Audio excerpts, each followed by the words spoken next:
So we are live with Claim the Stars, our Savage World sci-fi role-playing game live stream that we do, our ongoing series. Thank you everyone for joining us. So we're going to be jumping into everyone introducing their characters, and then we're going to do a brief recap of the story, and then we'll hand out bennies and adventure cards and all that jazz and get everyone going.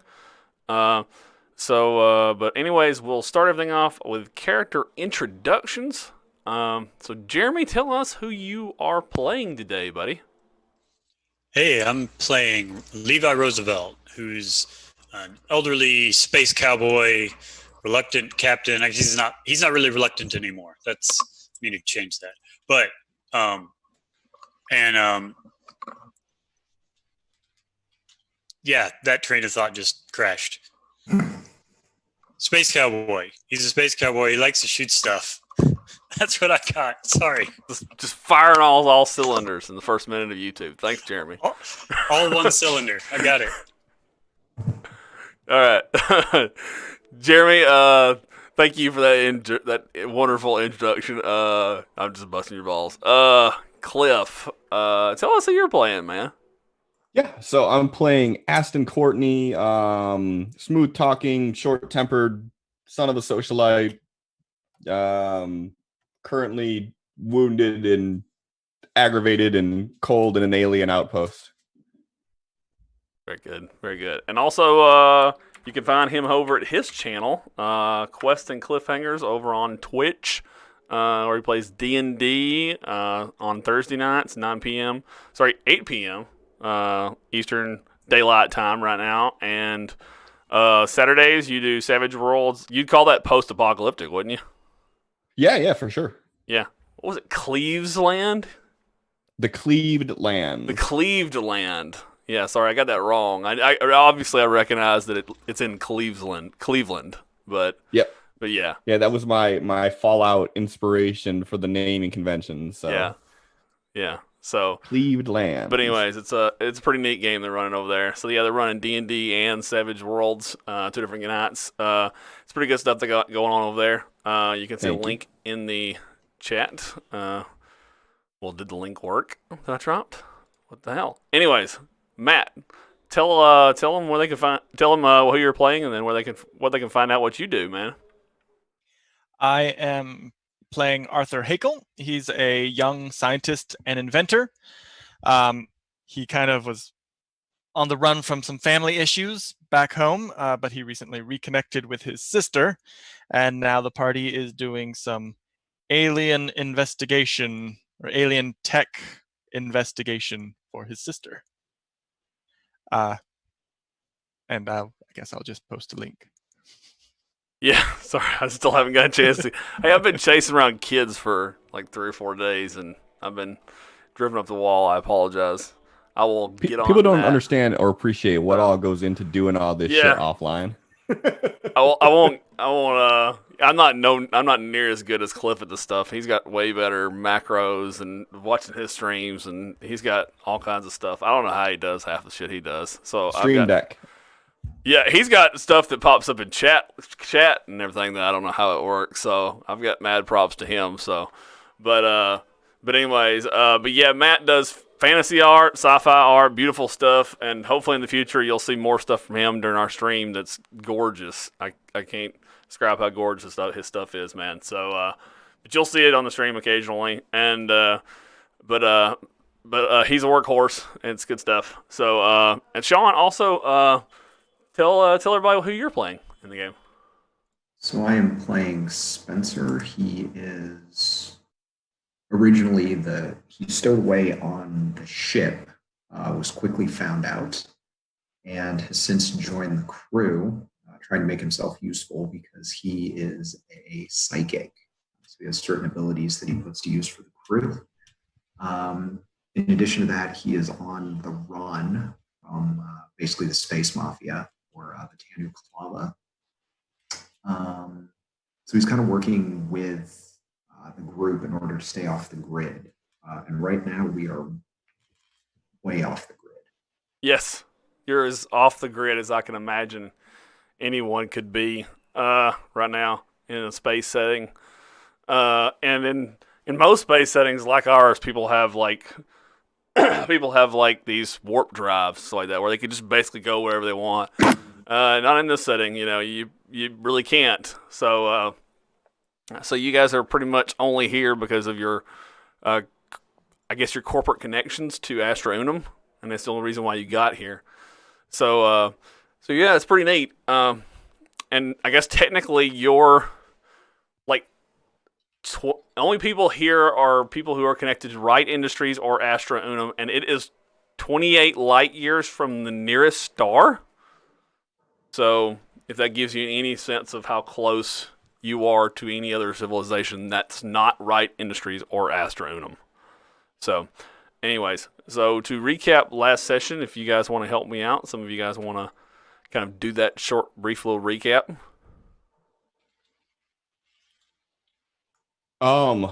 Shit. So we passed the 5-minute mark. That cuts now. Yeah, it's 1 minute. Oh, just 1 minute. Perfect. Yeah. So drop those fucks. Yeah, exactly. I'm sure there'll be enough coming out. For the record, Melissa says you have damn fine art, Matt. Thank you. So so we started off being chased through the woods by something that we couldn't see. They had these vague humanoid shapes. After one of them was destroyed, we found out they were these floating death spheres that were causing a just everything in the immediate vicinity to burn up. So we got our ass kicked by those, but somehow won. That was all. That was all Levi, wasn't it? Or was it Spencer that did the one, and then Levi took out everybody else? It was a combination of Spencer took out one, Levi took out one, and even Kothis took out one. I think there was one taken out. I don't know who took out the other one, but yeah. Yeah, but somehow we managed to live.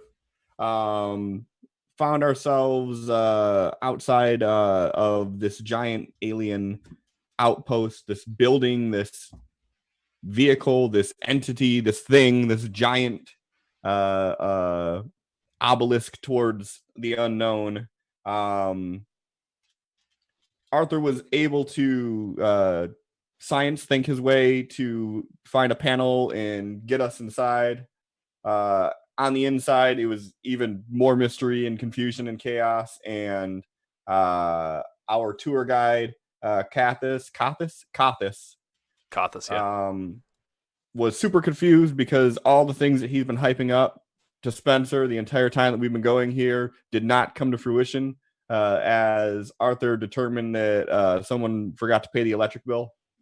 And we spent the rest of the time trying to figure out how to jimmy rig getting power to this podium so we could summon this deity, this entity, Exgon, that Kothis has been talking about. And we spent like a full day doing that and got no progress. But it was more than a day, wasn't it? It was like 36 hours or something. Okay, yeah. It doesn't sound interesting, but it was more appealing to certain characters than others. But yes, it was. I thought it was super interesting. That's just my quick run through of everything. It was tough. Yes. The battle was good. The inside of this device is very enigmatic, and I'm interested to see where that's headed to. But in the end, we are all humans. And we needed to go get food, so we're backpedaling our way to the ship to get food and those 3 scientists that are still on our ship.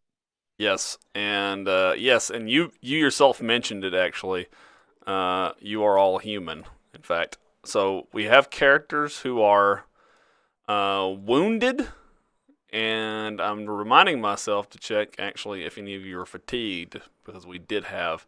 Yes, Arthur is fatigued from hunger and slaving away and toiling away at working nonstop and laboring to try to get power back on to the pedestal and Dias controls the whole time while he was in that one room that Kothis led them to. And that's where we left off. And you guys went back to the starship to try to get some supplies. And I remember Arthur spent a penny on getting drone batteries to hopefully expecting them to, to maintain a charge better and try to maybe maintain a charge longer on the various subsystems inside this Obsidian outpost, and then try to maybe hopefully come back with more food and that kind of thing like that, and then you guys will head back to the outpost. And that was the plan, I believe. So, but first, we're going to do something fun. First, I'm going to Just a quick give question. you guys an advance. I don't remember. Did Arthur manage to bring down the electromagnetic fog or mist or not? No, you didn't. You found an Okay. avenue that you think will lead to the device in which we'll find the device in which will lead to a solution to that. Because Levi was trying to march the group out of there, and those environment maps and stuff like that on there on the Discord are great. But yeah, you guys found the avenue there, but Levi and everybody was exhausted and hungry, and you guys were like, I'll come back and take care of that once we get back here with drone batteries. So we've handed out the advance, and everybody's got their bennies reset and their adventure cards reset, so go ahead and take a look at those, guys. And also a reminder to everyone watching, you can use your channel points to help the players, because everyone's reset on everything.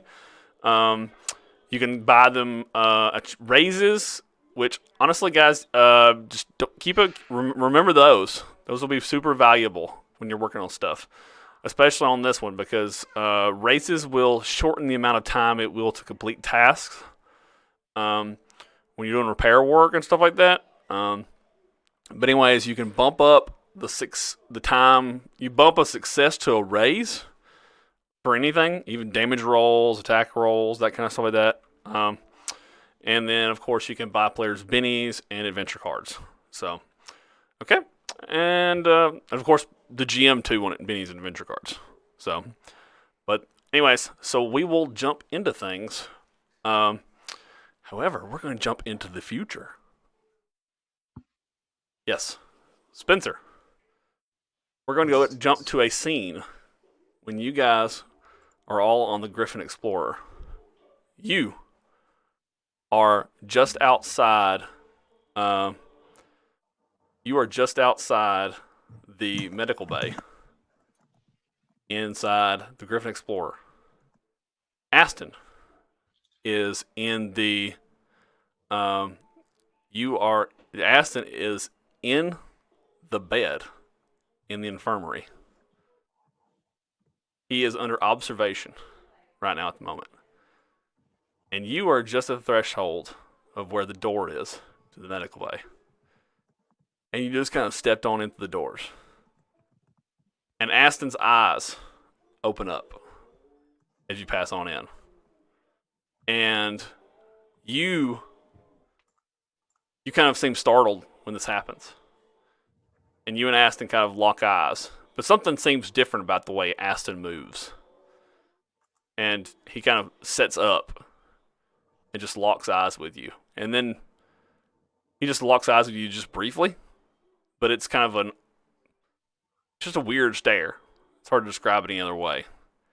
And then he just kind of looks around the room. And the way he moves is definitely a bit, I guess, definitely a bit foreign, a bit symmetrical in his movements, and then he locks eyes with you again, and then you hear a sound in your mind, like a humming, like frequency. And it starts low, and then it peaks out in like a reverberating pitch. And there's like a warble that builds up. And then it causes a headache in your mind. And it almost pushes you back off your feet. And then you see Aston like slam his eyes shut, and then he opens them again, and it stops. And then we jump back to you guys arriving at the Obsidian Outpost with your supplies. I want all of you guys to make athletics checks, please, at a -2 penalty. This is basically just an athletics check to see how you guys did on the trek, and long term to see if you guys are fatigued with all these extra loads that you are carrying, and to see how you guys did. Is Arthur still fatigued from previously, or were we able to rest? If on the ship? you guys stayed on the ship and rested, then for at least a little while, then you can take it off. If the captain allowed it, then you can take it off. Or if y'all slept there for the night, then you take it off.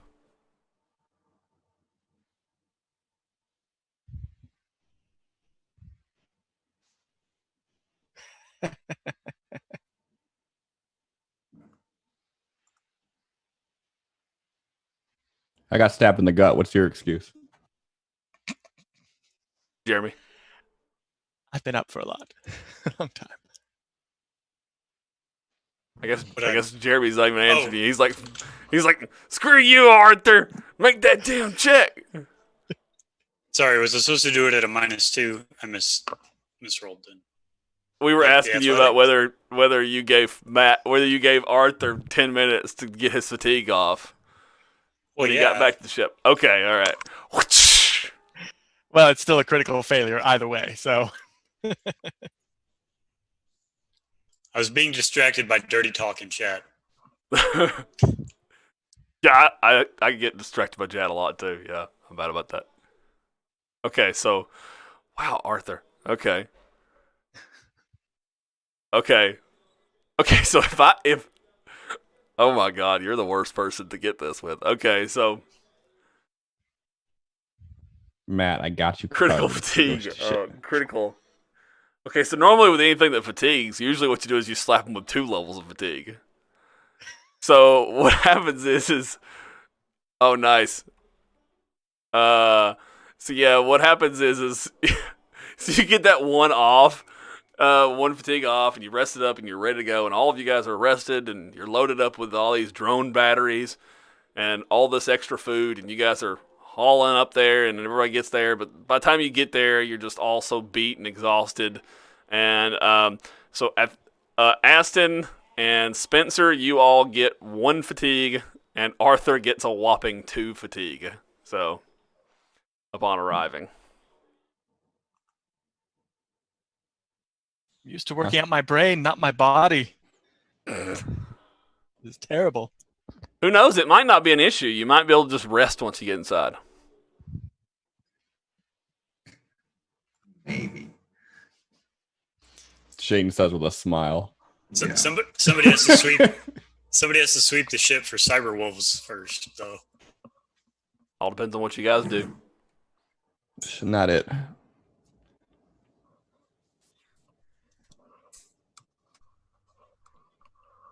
Spencer, can you sense them with your psychic abilities? I mean, I can try.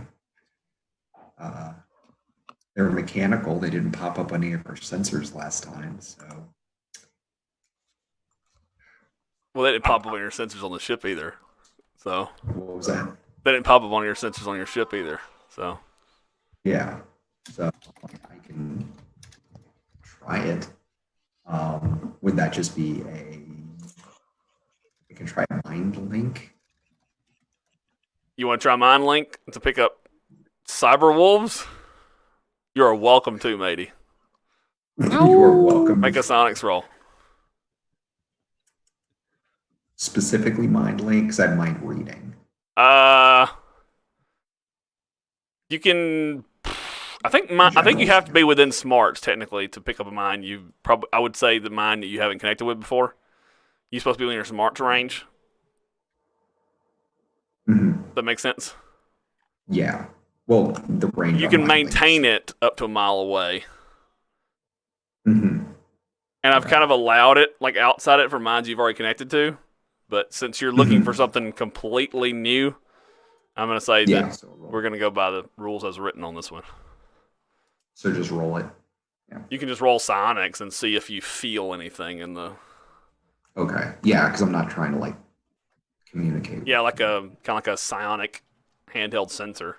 I mean, kind of like how Matt can pull out his sensor too and see if he picks up anything psionic. Sure, What do you want me to roll for that? that would be an electronics, or Okay. actually notice. Sorry, notice would be the skill. Okay.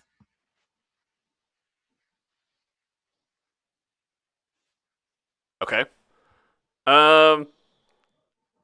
You, Arthur, pick up spike in electrical energy coming down one of the pathways off of one of the offshoot paths that you guys did not investigate yet, coming from the main antechamber that you guys are about to step into. So I mean, you guys really haven't been on this world long, but you know what east, west, north, south is? It's the western path.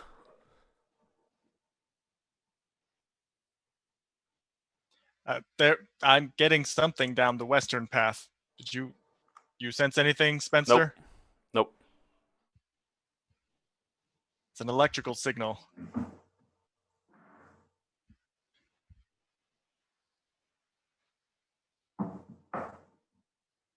I mean, are we close to that hallway? Yeah, it's I mean, I guess it's just you enter it from the antechamber that you just stepped into. Can Arthur just peek around the corner and not reveal himself too much? That'd be a stealth check. perhaps? But yeah, sure.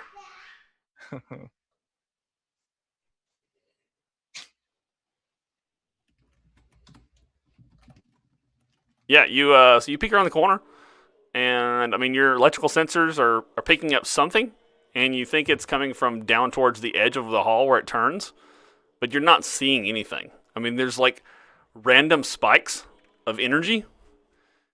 Whatever it is, it seems to appear to be moving. Like Arthur passing shares that up and part. down.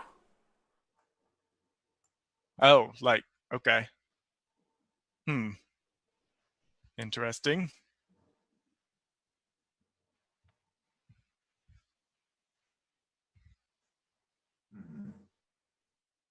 You guys can though continue with what your original objective was, which was just, turn on the power in this joint. I mean, if you want. You can't give Arthur a new problem and then expect him to focus on the old problem too. Yeah, considering I almost died last time. Arthur's trying to figure out how he could investigate this strange energy. Just walk over there. It's fine. Oh, not with myself. Did we bring the drone? Oh, drones won't work here. All right. Well, Arthur will think on that. It's one of the other scientists to go down there. There you go. They're disposable. Yeah, there's two of them. They're disposable. I mean, if they die though, it will extend the amount of time it takes to do this work. Yeah. I thought there was 3. One of them got eaten by cyber wolves, and one of you killed. Well, no, I thought there were 3 left after the cyberwolf attack for some reason. No, there's 4 to start with, and yeah. One of them got eaten by cyberwolves. Yeah. Do they have any sort of equipment like PDDs or anything on them? Yeah, we got None of that all works kind right of now. stuff. But none of it works. Well, Even in sorry to rephrase it. It'll work while you're in the Obsidian Outpost. Yes. Okay. It's just getting your drone here would have been impossible because your drone would have had to hover here, and you wouldn't have been strong enough to carry it. Right. I know this is going to sound stupid, but if these guys have been sitting on the ship for the last 2 days, maybe they know what is going on. Are they running some kind of experiment down there? Or we even talked to them? Well, you couldn't have talked to them because communication back and forth, couldn't have passed through the mist, fog. So I mean, they were basically working off of the same lack of information you had before you guys went in. So.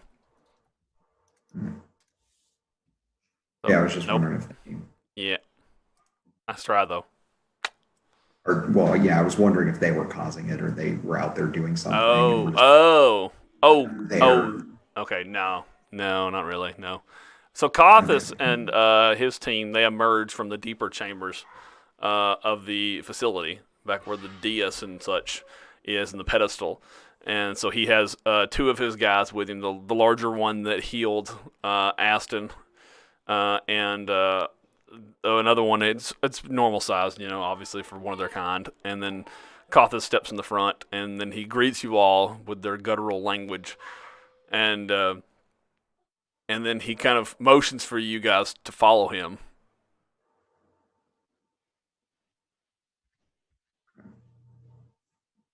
Just look over at Matt and Levi like, are we still carrying all this shit? Or did we set it all down by now?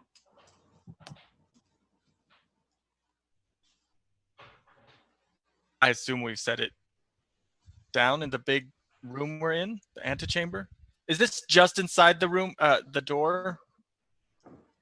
Oh, okay. Then Yeah. I think Arthur would move further in before. So you find another room further in? Okay. Yeah. Yeah, so you set up shop in another room further in. Okay. How far is it to the room with the dais or dais? It's a couple hundred feet into a like kind of a winding hallway. So not too soon. Okay. I mean, we've carried it like a couple kilometers. Yeah, that's not much further. Yeah. So he just leads you in there and just shows you that the room is it's unchanged and nothing's happened or nothing's harmed it in any way, and everything seems to be unscathed, and obviously he can't communicate with you well, but like, I mean, he's just kind of give a reassuring tone, and he hits his chest like he does when he's trying to communicate basic ideas of affirmation.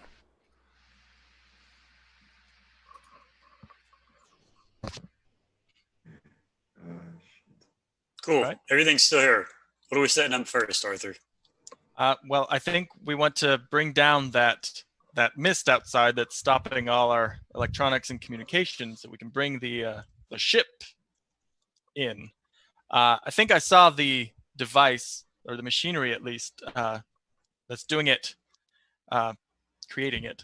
So I'm going to go check that out if anybody wants to come help. One of the scientists, we'll say his name is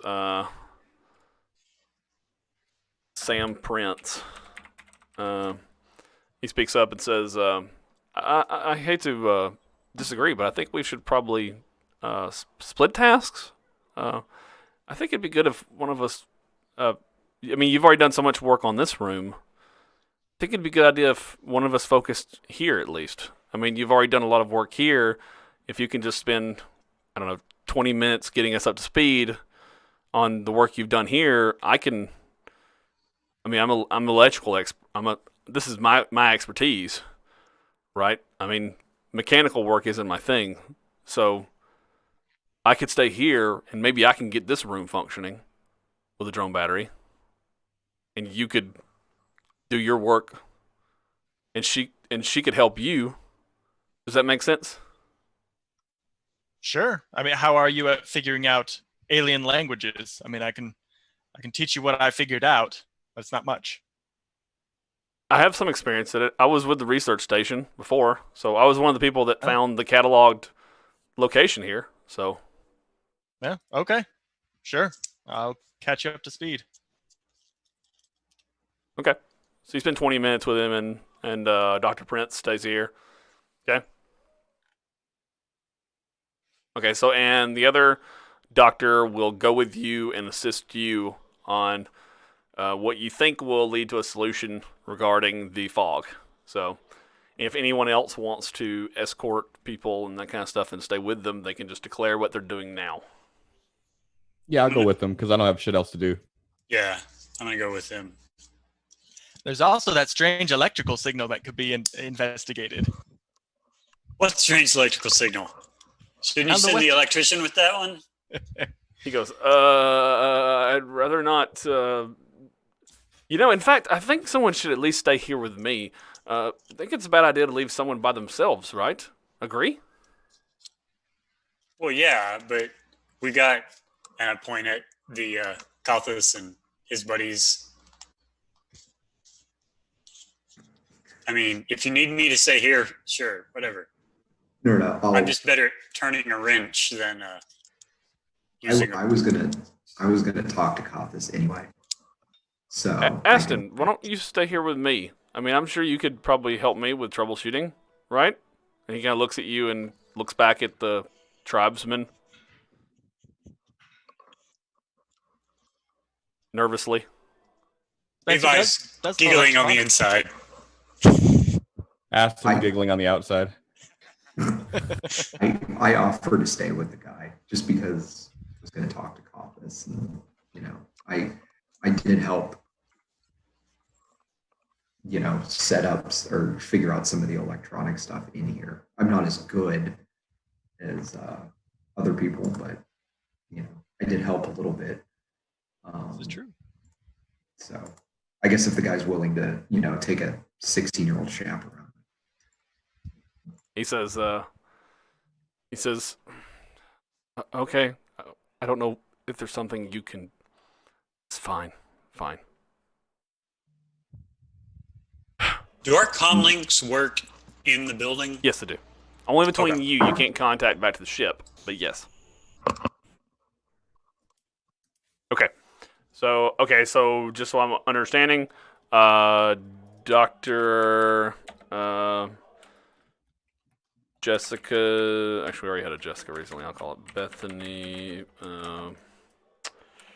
Reynolds is going with Arthur Heckel, and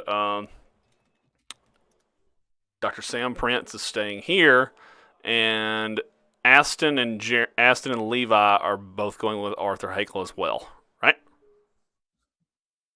Yep. And Spencer's staying here. Okay. Mm-hmm. Got it. All right, cool. Put these names down before I forget them. Same. So, is Sam a doctor? I need to know. Yeah. Oh, yeah. Good point. Yes, I didn't write doctor. Yes. Because otherwise, he is a he's just going to doctor, get laughed at. Is a doctor. Yes. So he's good with the electronics. Did they say what Dr. Reynolds was good at? Specialty is like more mechanical side type stuff. Also, has some experience with archaeological type stuff like that in recent history, in recent times, because of the field they're doing and the type of work they're doing. But yes.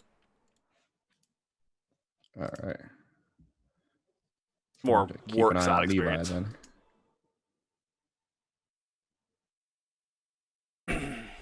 You guys ended up their main archaeologist ended up dead. That was the cyber wolf took them out. So okay, now so we see the groups kind of separate, and so you guys eventually find what looks like a massive. Well, I won't say massive. It's about the size of a room, and make a. I guess it would probably be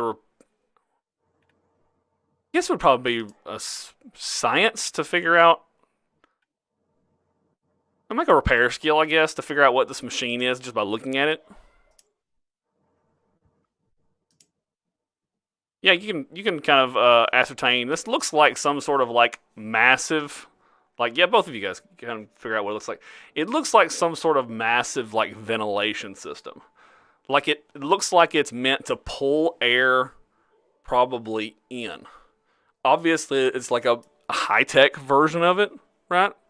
I mean, there's some things on it that you definitely do not understand because it looks like it's probably beyond human ability to manufacture, maybe. Like at first glance, you don't understand the power source and how it connects to the overall grid and things like that. You'll have to start really getting into it to get that. But, I mean, you recognize, like, basic design, right? Like where the air vents through and that kind of stuff like that. But essentially, it's an air filtration system on a large scale.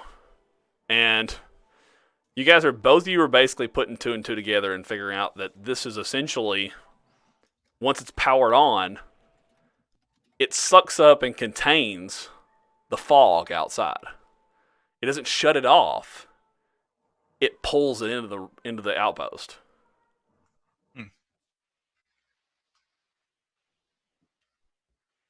Well, maybe we should focus on finding whatever generates power for the outpost.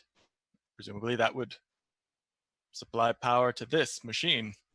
So, Arthur, are you saying that this fog is natural for this planet? I have no idea. You can further investigate, analyze this thing to figure that out. Okay. Arthur will investigate further.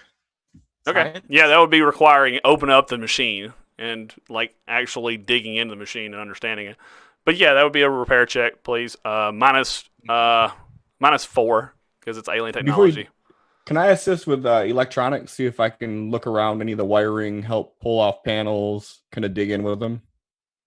Real electronics is really more for, if I'm understanding the rule right, it's really more for like using technology. But yeah, you can definitely help him because that'll be part of like making this stuff work. So yeah, definitely. I will say electronics is definitely helping him right now. Unfortunately, though, with the fatigue and stuff like that, yeah. So if you guys want to take a breather, though, since you guys are ignoring the problem down the hall, you guys can take a breather and try to move your fatigue if you want to. Wait, what was the problem down the hall? What problem? Oh, I'm sorry. I said problem. Ignoring the energy readings. I didn't see that. I didn't hear anything about a plot hook. I don't know what you're talking about. Yeah, no, Arthur's been going pretty hard. He probably needs to take a break. How about I just open all of the panels that I can and you take a breather? I won't touch anything inside. Maybe you see like Arthur go to the machine and like you see him start messing with it, right? And like you see his shoulders and stuff are weak and like he starts to pull a panel off, right? And like you see his fatigue setting in and he like and like it takes some more exerting of energy to like throw one off, you know? Yeah. Yeah. I'm still awake. I can keep going. If you drop that on your foot and break your foot, I'm not carrying you back to the ship. What does happen if I get another level of fatigue? Do I just pass out? Okay. That's how exhausted you are. I kind of feel like Arthur would just keep going unless you guys really. I could see really him doing make him that. rest. Yes. This is alien tech. If you passed out, like if you kept going, I would totally give you a Benny. I mean, I would. So, Aston, I'm gonna roll a repair skill for this guy. You mean you didn't help him with a support roll? Unfortunately, because you failed. Yeah, but I'm gonna roll it for him. Jeremy, go ahead and make your repair skill. It was at a -4 because it's alien technology, but it's advanced alien technology. Only a -4. Only a -4. And if Levi says that. that we should sit down and rest, even if he's not directly talking to me, I'm going to sit down and rest. They use Phillips Oh, head you screws. wait, hold on, Aston. I thought you were. were staying. Wait, who are you with? Aston, who are you with? I'm with them. Oh, okay, you're The with only them. person Okay, got left you. with My bad. Sam Okay, is sorry. Spencer and Copper. Yeah, my bad. I got confused for a second. Okay, you're with them. Okay, cool. So you're trying to fiddle with like maybe like the interface and stuff like that on the front panels and stuff like that, and trying to get things fired up on the interface. Which means you're probably trying to hook a drone battery to it, and you're trying to get a drone battery live and that kind of stuff like that. Okay, cool. Levi, you got it. Okay, so you're breaking it down, and we can roll this guy. Nope. Okay. And so, yes, Levi, the scientist isn't really being helpful right now. Maybe he's not getting along with you, Jeremy. Right? Maybe you guys haven't had that team repertoire, right? You guys haven't had that meeting, right, to where everybody's syncing up, you know. Well, so it's you didn't have your toolbox meeting, Jeremy. Yeah. Where everybody had to, get on the same page, right? And so, but anyway, so Jeremy just kind of takes control and does it all himself, right? And he starts like Oh, yeah. dismantling things and gets in there. So no, it does not filter out fog, because you find small particulates of this quote unquote fog inside there, and they've been removed from the moisture of the air a little longer in a dry environment, and they look more like specks of dust when they've been removed from like the makeup of air molecules, right?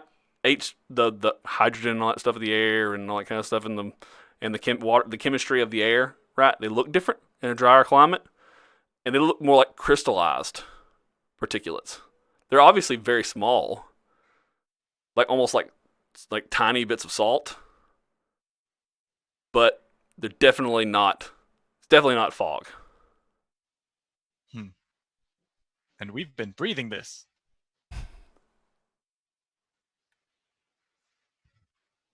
Can Arthur go ahead and make a repair roll? You can keep making rolls, sure.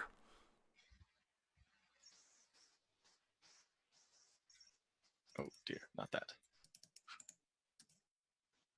The other scientist, Dr. Reynolds, sees how much you're suffering and is going to try to support you when you're looking at. Wait, what is your repair roll for? Because you've already dismantled and got it out. Are you like jacking the crystal things from Levi and like examining one, or what is it?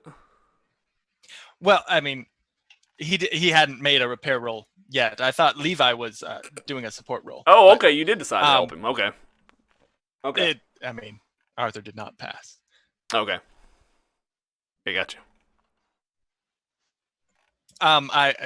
Arthur is just I guess taking a look at the crystals and the machinery and trying to figure out stuff. Okay. Yeah. I mean, you're looking at it and you're not feeling very confident with what you're seeing. You're pretty lost about what you're looking at. It's definitely. Maybe I should take a nap. Yeah, maybe that would help you right about now, right? So yes, Arthur will go ahead and, now that he's not doing so well, he will take a nap. We see him sleek off to the corner of the room. Maybe put his head on his backpack as a pillow. Take a small nap. Yeah. Okay. Spencer, back to you guys. So Dr. Sam Prince will start trying to work on the pedestal, and he keeps looking back cautiously at the natives, these gray-skinned, coarse, larger than human creatures with fur over their fur hides and stuff as clothing, and stone spears and these sorts of things, which you're standing with like just nonchalantly because you're used to their presence. And he just keeps looking back at the four of you nervously as he's doing his work. What are you doing while he's doing his work? I'm just sitting there keeping an eye on Kothis, and I guess I was going to probably try and engage him in conversation. Just basically wanted to see how things were going in our absence, if he discovered anything, if there was any change, anything happened to the facility, or anything, just basically anything that we need to know. He says,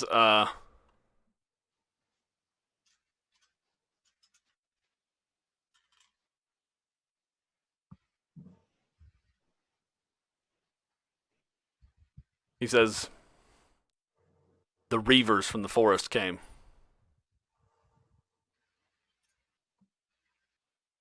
The Reavers. We kept them from Exgon, though.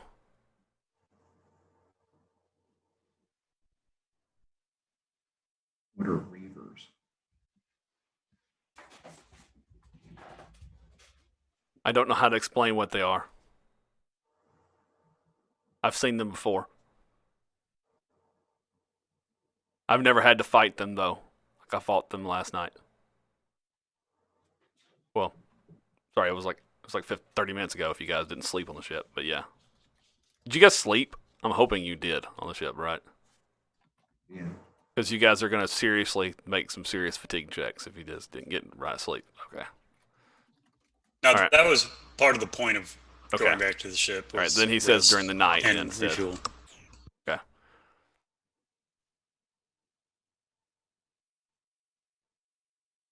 He says, I fought them before, but not like this. They fled the Dias room.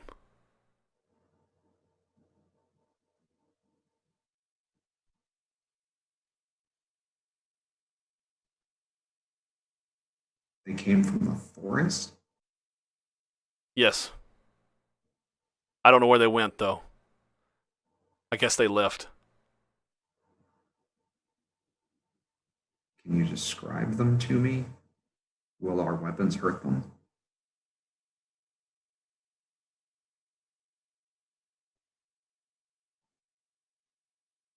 I don't think so.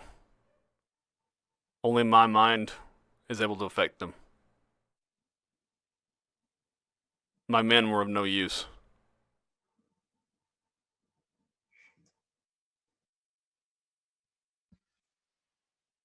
What do they look like?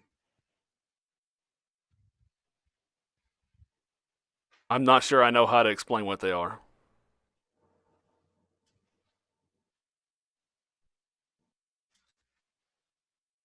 I've never seen anything like them. What can I tell my... They look kind of like Exgon.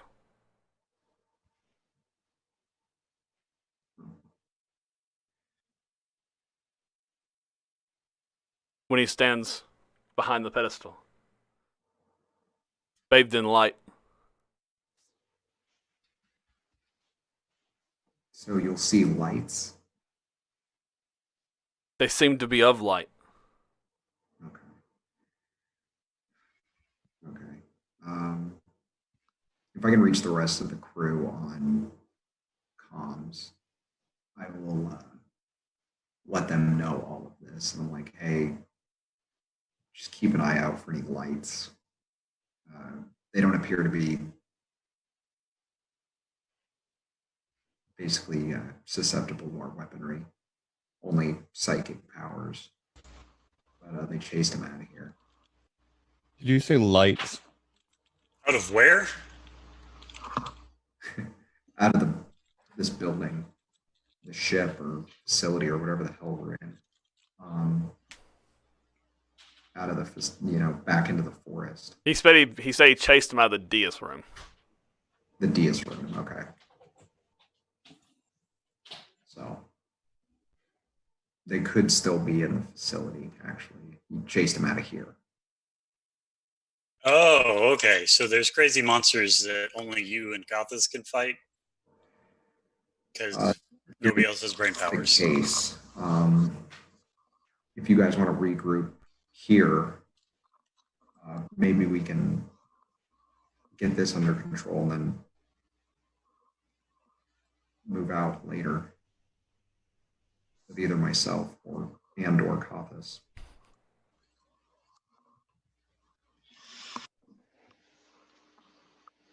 See, Arthur's kind of taking a nap. So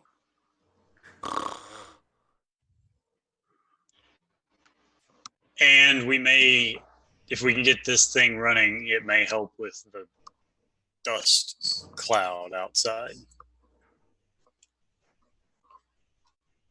So maybe you and Sam should come down here. Okay. So I asked Sam, I'm like, hey, you making any headway on this thing?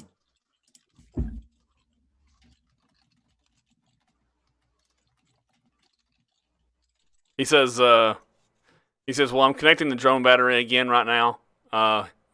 Arthur doing a lot of this work yesterday is making it a lot faster.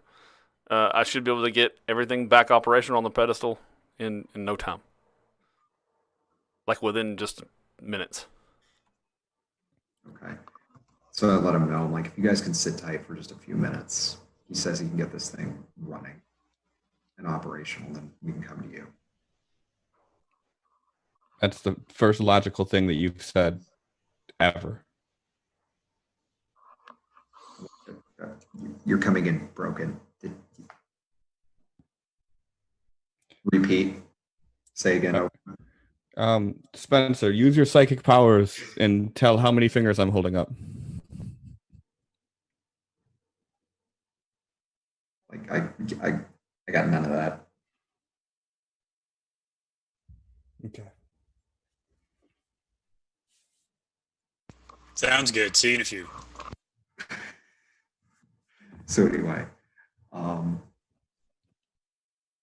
Okay. So yeah, we're just gonna hang out. Hopefully 5-10 minutes he can get this thing working, and then we can go to the other guys. Okay. I don't assume that Kathis is going to want to leave that room if he shooed those things out of there already. He seems pretty intent on hanging out with XCon. He doesn't seem like he even wants to leave. So I don't think I'm going to have much luck trying to convince him to leave this room.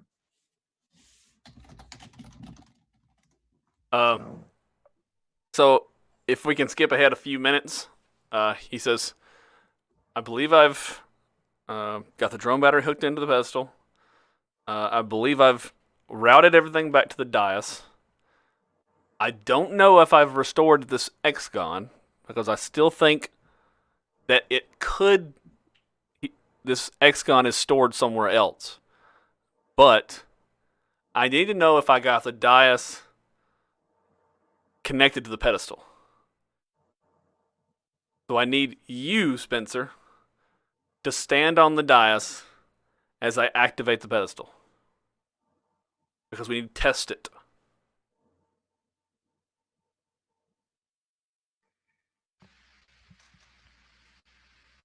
Okay. Why can't we just put like a bag on it or something? Why do I have to stand? No, it's meant to read a person on it. It's meant for it's a communication device. Oh, Stop being a 15-year-old and get on the dais. I'm a doctor. Get on the dais. Jesus. I heard that. Doctor. Jesus. We're gonna have one less doctor if fucking Aston hears him talking like that. Yeah. Mental note to leave this fucking guy here. So I just stand on it. Just send So a the chest lights, to so there's lights that pop on the dais around you, and you get some sort of like mental like imagery that you see in your vision, like in your optical feedback, and you're seeing stuff like some sort of like GUI, if it will, and you're seeing like the GUI of the room. Like buttons and like readouts of like the corners of the rooms, almost like screens and readouts of like various things of the room. And you're also seeing like a localized GUI on your optical nerve, your face. Okay? And he says, "Is it working?" Yeah. It's obviously in a language you can't understand. And he says, "Okay. Now there's something else here I've discovered. Now, obviously, I don't think I can read it very well yet, but I think I figured out how to activate it. Are you prepared for me to send this to you, just to see what it is? It shouldn't be turned on or anything, but you should just be able to see what I've sent to you." Okay. Okay. All right. Here we go. And then like he turns on his keyboard and he just clicks a button and on his keyboard and like it sends it, but you don't see anything happen. You feel nothing, you sense nothing. Nothing changes on what you see. Okay. So like I'm getting nothing here.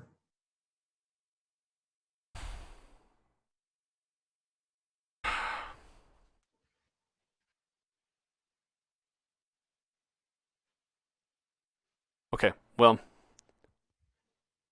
I'm thinking this is connected to Exgon and Kothis, and I have a slight suspicion that this is connected to the gift. So I think it's because you are already psychically capable. Mm-hmm. So we need to test someone who's not. So, I don't know, can you go get Aston in here? He's not busy with the repairs. So send Aston in here, please.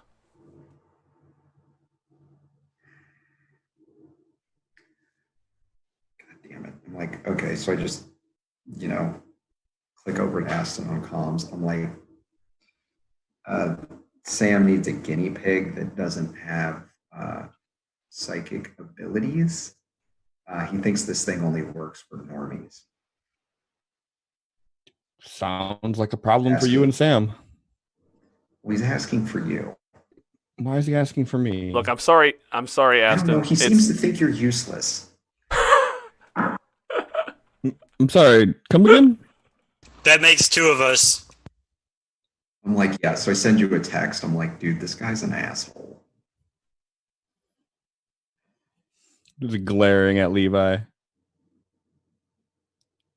I'll remember that. Yeah. Fine. You could have just dusted things off in here, but no, decided to stay sitting. This guy gives me any more shit, I'm going to use my fear. In his defense, Aston tried to help. So as you're walking out the room, Arthur kind of starts to stir. And Arthur sees you kind of like Aston leave the room. Oh, where's Aston going? What I missed? Something about a guinea pig. Oh, that's cool.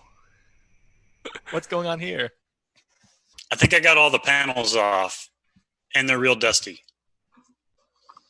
You can remove your fatigue, Arthur. Both levels or just one? Both. Oh, excellent. Okay. Cool. Now, Aston, you get into the room. He's still nervous. Back behind the controls with the three natives kind of huddled around. They're still near the door. And Spencer is standing on the dais still, just kind of bored. And Dr. Sam Prince is back behind the pedestal with a laptop wired into the, difficultly, but wired into the pedestal. From the time that I was sitting there working hard with Levi, did I lose my level of fatigue? If you gave up after being unable to interface it, and then you just kind of chilled out and did exactly what Levi thought you were, which was be useless, then yes. Yep. That's okay. exactly what I did. Take off of your level of fatigue. So. Okay.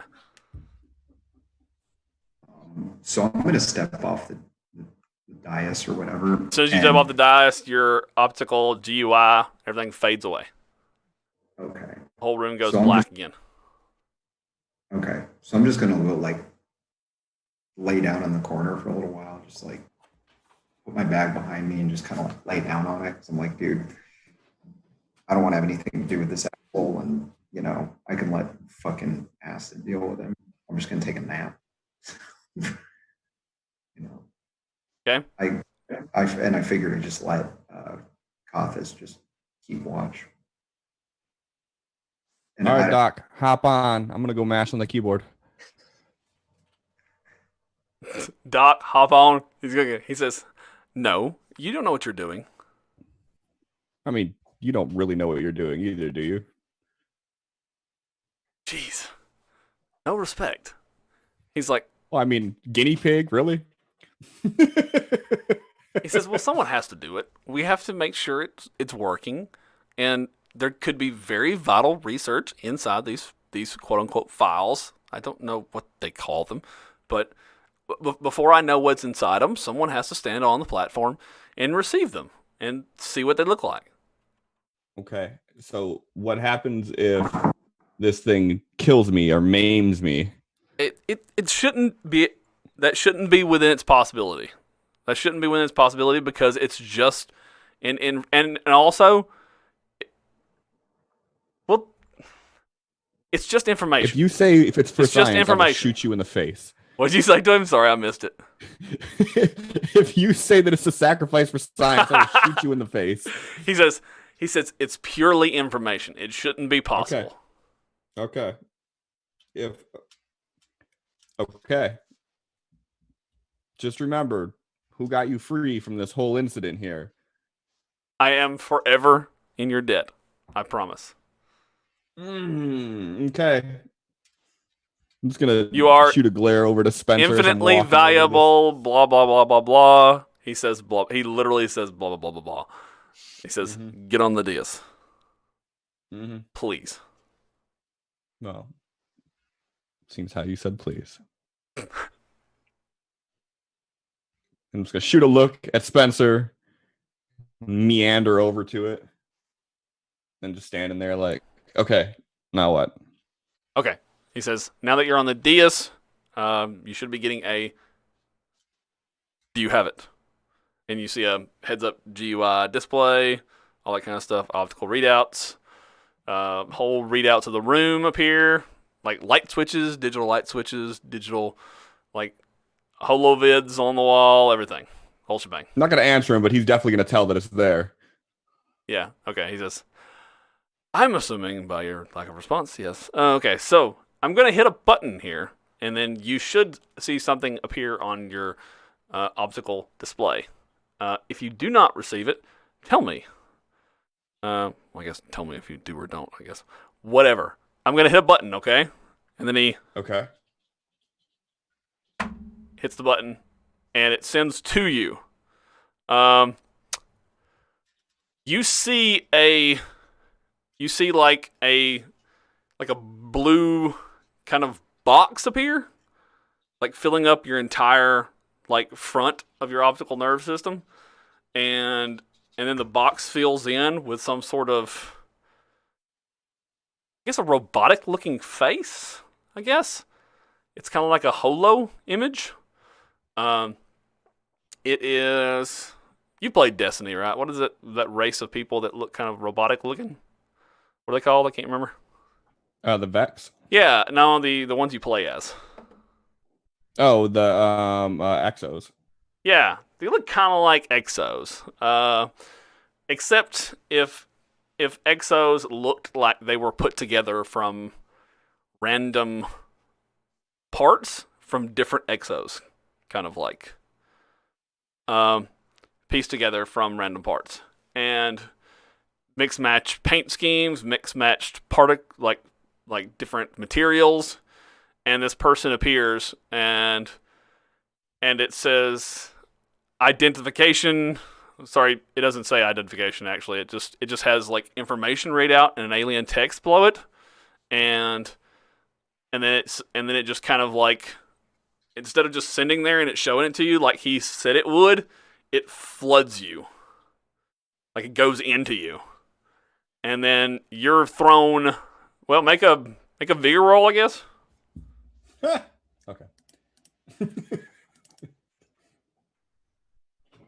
Okay, you made it. Okay, so you kind of fall backwards a little bit, but you're still standing on the dais, and you appear the information has been hurled into your mind. And he says, like, what the fuck? I thought you said this wouldn't hurt. I said it wouldn't hurt you in the medical sense. I didn't say it wouldn't cause you pain.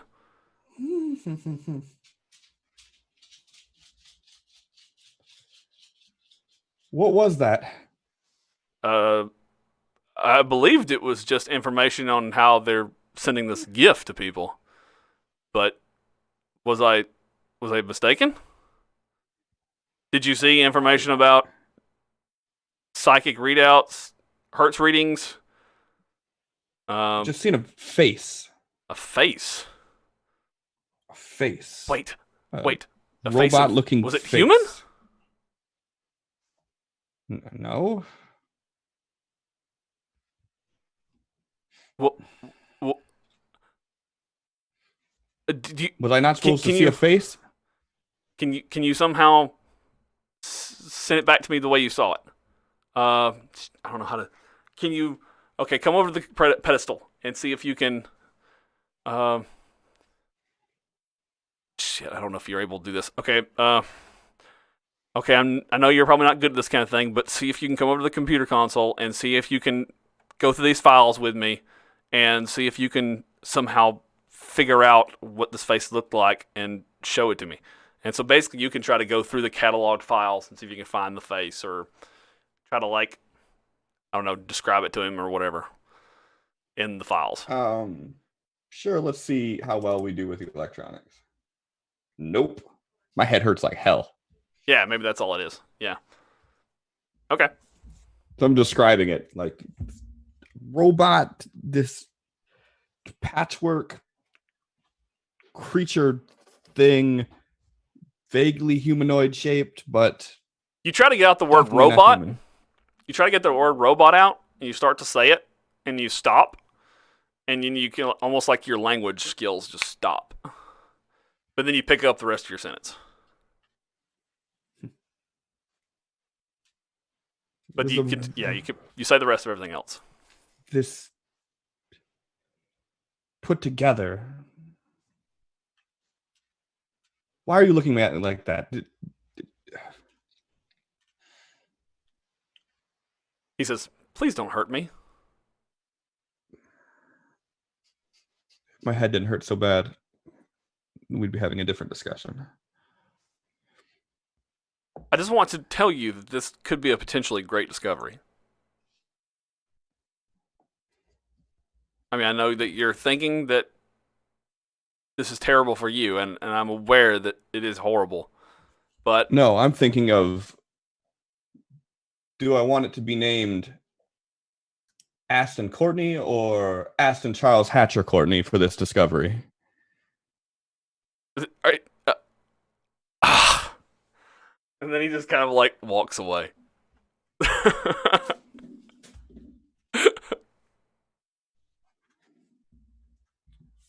And then I'm gonna go over by Spencer and kind of plop down. Like, yeah, this guy's a fucking dick. Like I told you. I'm like, hey man, I heard what you were saying. If we leave him here, you can put your name on whatever you want. I think that we need to have a discussion with Casas and re-offer this one back up.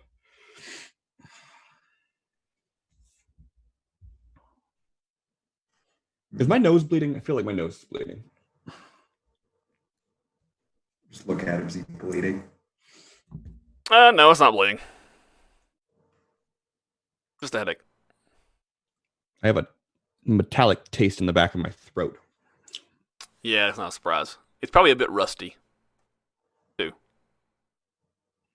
Like if you licked a penny, you know. Okay, so back to. Was Kafis doing anything while they were screwing around with this? Well, right now he's just very stunned and confused by it because none of you guys saw anything other than seeing Cliff get bounced back, and you saw the lights of the DS come on. Like it was a very different experience than what he's had on the pedestal. Oh, you know. Okay. So I kind of link up with Kafis. I was like, so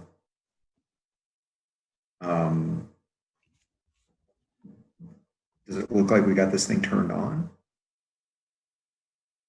I mean, He says, "This did not look like any interaction I've had in the past with this thing." what was the difference? Well, before I saw my friend Excon appear where the scientist stood. And he interacted with me. Mm-hmm.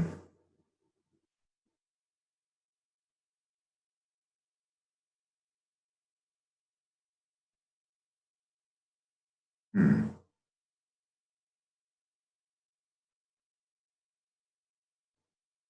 He talked to you? Well, yes.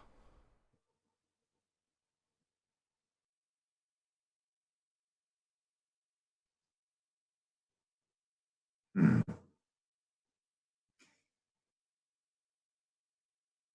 And your interactions happened over many hours or days? I only came here once, and when I came here, I stayed for months. Hmm.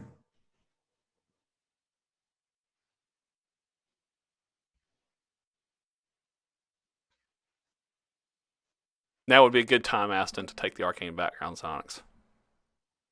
Way ahead of you. Okay. Um, so I was like, do you want, can you stand on the dais? Will anything you, I'm asking Kafis if he wants to. You asking Kothis what now? Does he want to stand on the dais and see if he can communicate or if anything will happen? He says, he just kind of nods and kind of hits his chest and steps onto the dais and uh, uh, and he steps on the dais and the lights appear and light up and the pedestal lights up and he looks at you and he just kind of shakes his head no and he kind of like holds his arms up confused and he looks around the room though and he sees like most of the things he saw before. Mm-hmm. Uh, and he's still mind linked with you, of course. He says, everything else is here before. The lights. Mm-hmm. The room is alive. But no ex-con. Mm-hmm. And then he looks at his other two native individuals and starts speaking to them. And in their guttural tongue. But you understand what they're saying, Aston.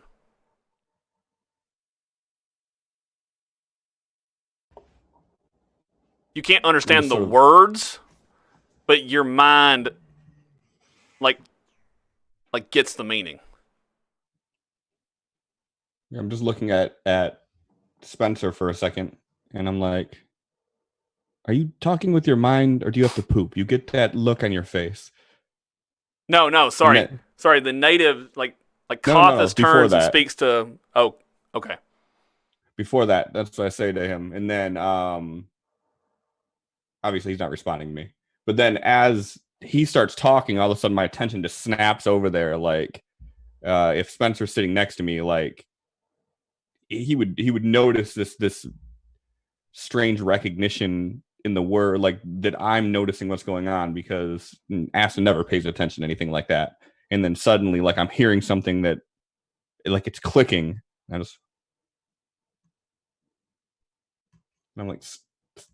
like reaching over. Spencer, did you do something? So I can tell somebody else like join the conversation. It might seem that way to you almost, but Mm-hmm. but you've stopped talking briefly to Kothis, and he's now over there having a brief conversation with his natives, like looked away from you. Mm-hmm.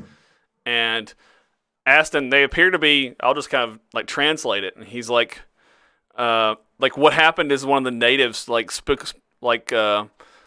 was just kind of like grunting at Kothis and like pointing out to the main room, because remember they don't speak, and was pointing out to the main room, probably like confused about why they're not solving the Reaver problem. And Kothis said they have chosen not to deal with it right now. We have more important things, essentially. It's obviously not as eloquent of a language as that, but essentially that's the gist of what you understood. I'm like grabbing Spencer's shirt and I'm like kind of shaking him a bit. Like, did you do something? Like I was talking with Kathis. But how did you let me in on that? How did I hear that? I didn't do shit to you. I'm like, are you? Either you did something or whatever the fuck that thing is did something. Because I just heard them talking. Oh my god! If that thing did to you what it did to Kathis, I'm gonna kill that fucking scientist. that's fine. He's an asshole.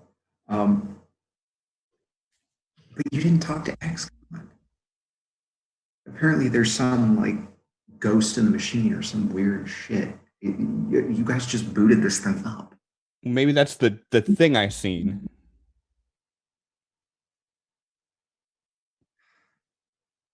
Kathis says, "Search the outpost. Find the Reavers." And the two natives leave. I'm looking over at Spencer, like seeing if he understood that. Like, Nope. they're going to look for what are Reavers?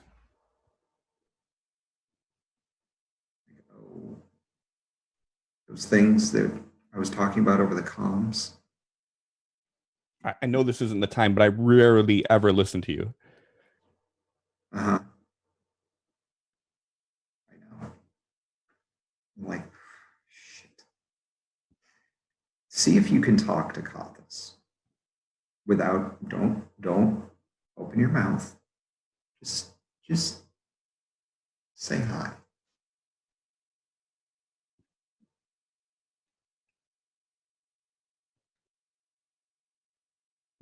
This is stupid. Trust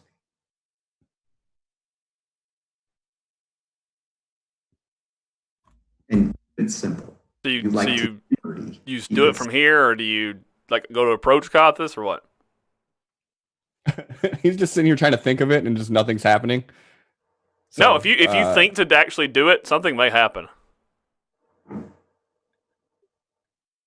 Yeah, no, I'm gonna think to do it. Okay. I don't whatever happens, but I'm gonna think to do it. Yeah. So you think to do it, and and then Spencer, you see Aston's eyes close, and they reopen again, and his face shifts, and he locks eyes with Kathis, and then you hear the guttural tongue of Kathis's people come out of Aston's mouth. And you hear essentially greetings, like well met, or something like that. And Kathis looks at him, confused by it, and responds in kind. And Kathis goes and slaps his chest. And then you hear, "It's been a long, long time." Kathis hears, "It's been a long, long time. I am still watching over you." And then Kathis, just stunned, like steps away. And then Aston closes his eyes again and comes back. This is stupid. Nothing's happening. I'm like, hold that thought. Kathis just freaks out. He's Like stumbling Kathis- backwards. He's drawing his that spear. Just reaction. He's not an attack, Aston, but it's just a reaction type thing. Was that XCon? It didn't sound like XCon, but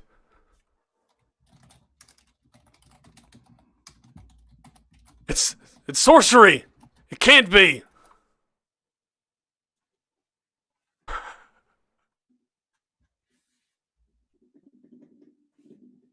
And he's shaking his spear in the air and confused by the situation. I'm like, Spencer, what the fuck did you do? Whatever happened to you may have happened to him. And it appears that it's some sort of technology we don't understand.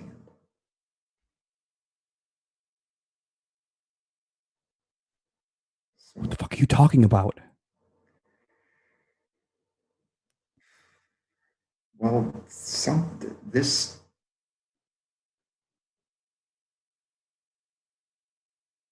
fucking platform computer-y thing apparently messes with your brain.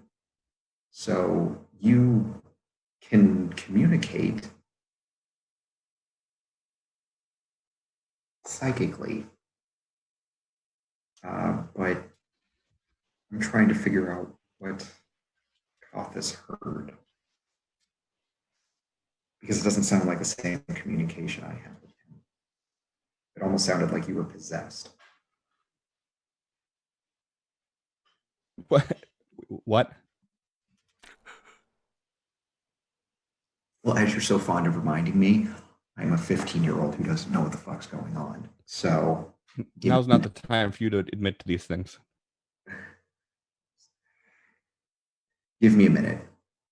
I'm your best hope for figuring out what's going on here. Oh, fuck me. So, yeah. Kothis. Did he communicate with you like I did? No, no. He spoke my language. There's another person inside of him.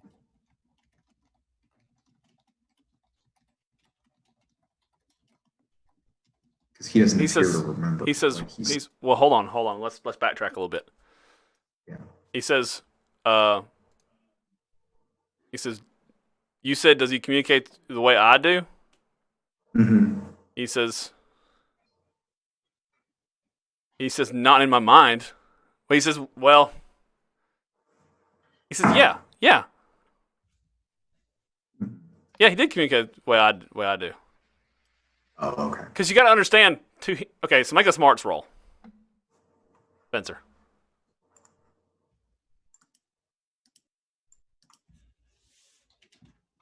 Yeah, he says, yeah, it's the same. Hmm. Okay.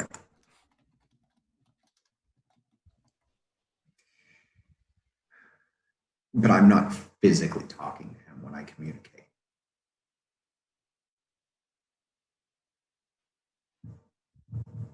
Okay. I'm like, so I just kind There's a of. difference between, I'll just say there's a difference between what you think and what he thinks. Yeah. Is right. happening. That's what I figured, because it seems like I have to keep everything very simple with him. Yeah, you're forgetting he's not as evolved as you are. Yeah, I know, and that's what I'm kind of getting here. Is I'm trying to have a much more complicated conversation than I think he's able to have. Yes. Okay, so I just look at Acid and I'm like, honestly,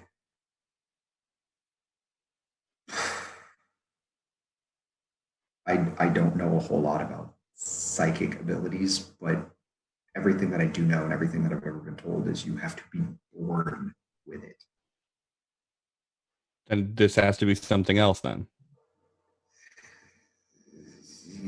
Yes, but we have a near human alien, maybe. They can use these abilities.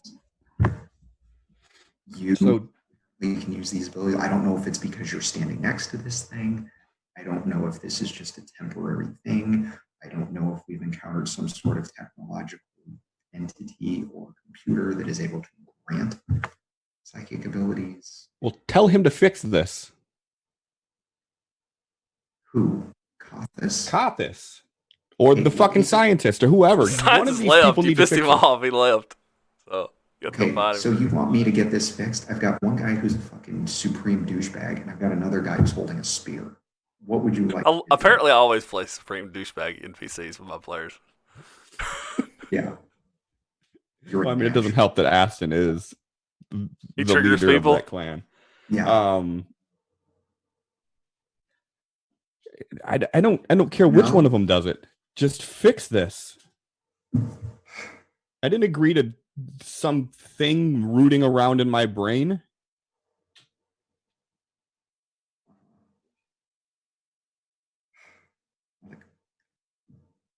Okay, I'm going to try something real quick.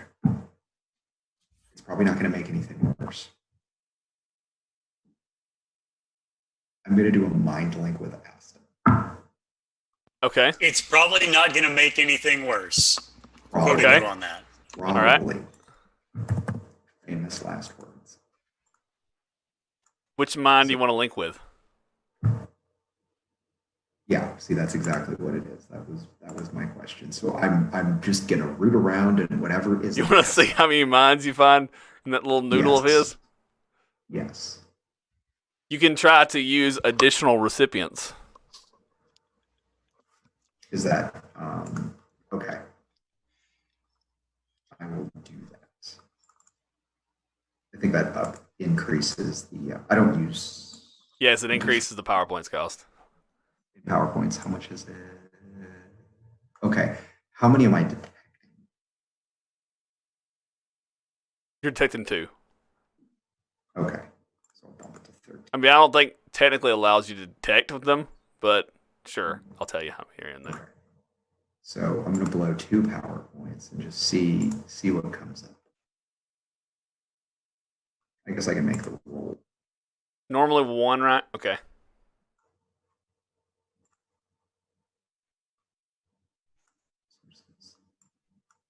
Hold on. Oh, Okay, you're making your sonics. Okay. Ooh. You can take off that fatigue because you said you sat over in the corner and relaxed while all this stuff was happening. So take off the fatigue and re-roll it. Actually, no. So you wouldn't re-roll it. It goes up by. It's still failure though. Yeah, I'm gonna Benny it. Okay. Just because I really want to get to the bottom of this. Yeah.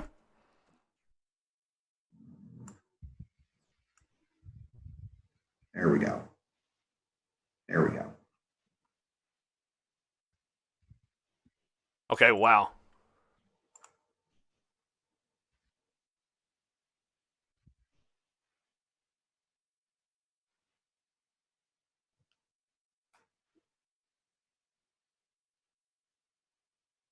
And if they want to oppose it, they roll an oppose smarts, right?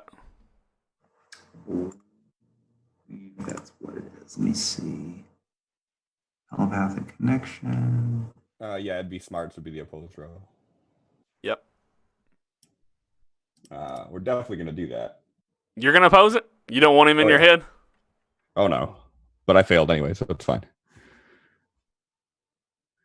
Cliff wants this to happen. Aston definitely would not want that to happen. Right. I was more thinking someone else wants to oppose it, but I mean, it accommodates only willing subjects and communication. oh. Yeah. Oh, okay. Then you reach in and you're immediately met by you're forced back out. Okay. So does Aston respond when he has Spencer start prodding away in there? So if you're trying to reach out to Exgon or whatever being is in my mind, I'm gonna say that Aston doesn't realize what's going on. Well, I think Spencer said if you're willing, I'm gonna try something. He told you he was gonna do it. Oh, okay. No. So I'm just gonna look at him like, no, we just had something rooting around in my mind. I don't need the. Okay, well, we need to figure out what that is. Okay, but if you piss it off, then there's a fight in my brain, and I feel like I'm the loser of this one, no matter what happens. I'm just going to see. And think of it as a diagnostic, not necessarily surgery. I'm just trying. Persuasion roll. What's going on? I don't need you going insane while we're in space, locked in a metal can. Give me a persuasion roll. Really, I want a persuasion roll. You have to persuade Aston. Hmm? You're gonna have to persuade me if you want this to happen. Okay. Any penalties? Ooh, whoops. Yeah, no, he's like, no. Okay, I'm gonna Benny that. I'm gonna be like, look, This is why you're I'm kind of anxious. persuading the thing inside him too. So Yeah. right. So I'm like, look, psychic powers, psychic phenomena are very complicated. Okay. You've seen the things that I can do, and I'm not even very good at this. If you have something that happened to you, it could potentially take over your mind. We need to know that as soon as possible. This is not one of those things that gets better with time. Reroll it. I'll tell you my response. I'm just going to scratch the surface. Just see if there's anything else in there. I'm not going to blast it. Let's see. I'll tell you my response based on your roll. Okay. Stick a little. Oh my goodness. I'm just blankly staring at you as you're talking. I'm gonna go, fuck off. Get on the comms. Levi. Yo, He's like, Y'all doing Aston it? won't let me root around in his head. You tattling on me? Yes. Levi. what? Aston made me use a Benny. Can you come down here and order him to let me take a peek at him? His brain, specifically. What happened to his brain? He's manifesting powers because he got on the crazy alien computer, and now we think something's wrong with his brain. You tested the computer without me? Yes. I wanted to see. Shit over here thought it'd be a good idea to put him on this thing.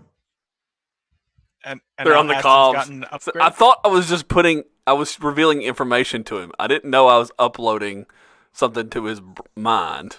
Get off comms.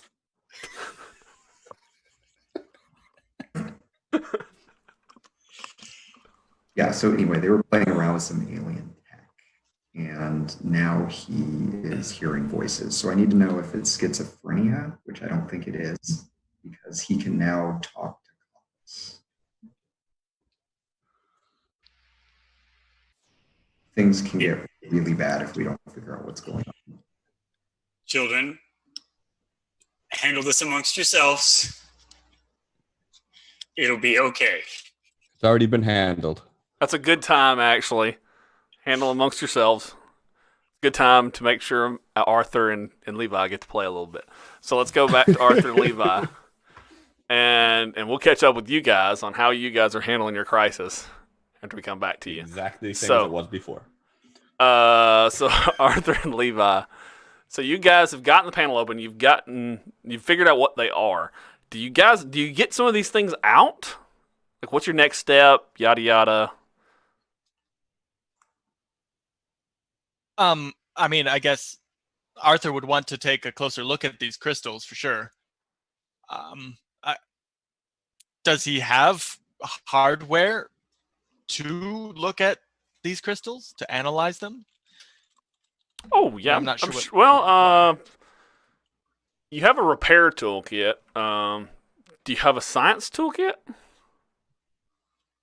I mean, science do not skill is recall more for. seeing Actually, we talked about that. Science is more for knowledge. It's just knowledge checks, right? So there's not really a toolkit for science, but we could easily say that, like, I mean, it's just.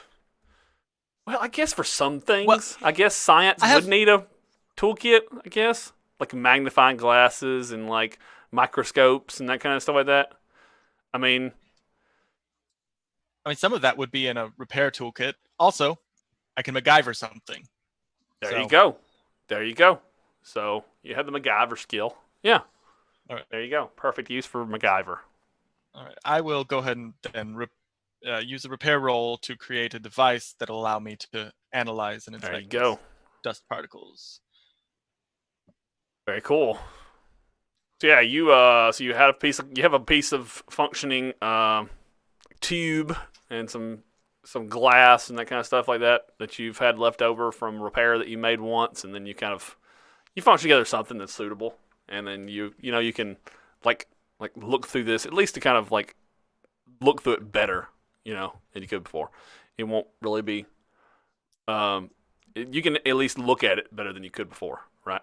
I mean, it won't be replacing a microscope or anything like that, but you can get a better look at it. But yeah, you can you dust some of it off in some way, and so you have some of it now on your person, and you can analyze it if you want to. So Okay. yeah, make a science roll. All right. I think he would try like seeing if there's any sort of like electrical output or anything like that as well. It seems odd. Yeah, these things are basically just like little EMP, basically devices. Essentially, they when they work in conjunction with each other, as long as they're close enough to each other, they, based on their design, they create like an EMP field. Like one by itself won't, but together they will work as like an EMP field between each other. Do they look naturally occurring or No, definitely not. They're like okay, little nano dust clouds. Okay. You also think that they're multifunctioning organisms?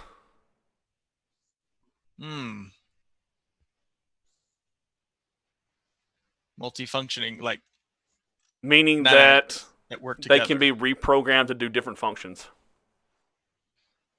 Perhaps this is how we're seeing wolves just suddenly appearing and disappearing. And those, reavers? Is that what I heard they were called? Yep. Interesting. All right. He will dust some off and put them in a small glass container he has. He carries those around. A little vial. Yeah, of course you would. Yeah. Okay. Have we discovered anything about this machine? Like wood starting it up? You said it doesn't really filter. Yeah, you guys did a repair roll on it to kind of just like break it apart and figure out things about it. Someone definitely said that you guys figured out that, I mean, if you guys can get it operational, you can definitely get it to pump out the fog. And it would definitely stop this EMP fog from functioning. Okay. Then I think that's what Arthur will work on. What do you think, Levi? You're in charge of the science stuff. I tried to get Aston to sweep up in here, but no go. Well, I'm glad because we still have the dust to look at. All right. You're welcome. Arthur's going to make a repair roll to try to get this machine up and running. Okay. All right. If you need an assist with a repair, I could try. Yeah, any as high as it gets, like raises and stuff like that, it will shorten the repair time. So I'll attempt to assist. Look at the I don't though. Repair skill and see how we can. Let's make sure we do this in a way that's. So you have Mr. Fix-It, right? Which will reduce your repair time already, right? Yes. So it's going to reduce it by half, right? Is that half correct? of the time normally required with a raise. Yep. Okay. All right. And then quarter of the time after that. Oh, normally with a raise, it's half the time. So with Mr. Fix-It, it's a quarter essentially. Yep. Yeah. Nice.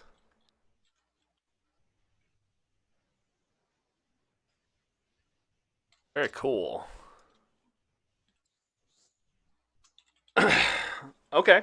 So since this is way more complex than working on a pedestal, I mean, way more complex. This is going to be, I'm going to say that we're going to keep it an even number. This is going to be.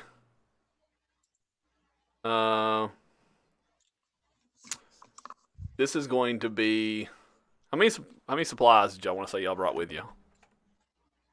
Actually, I'll ask that after I decide the prepare time because it won't make a decision in that.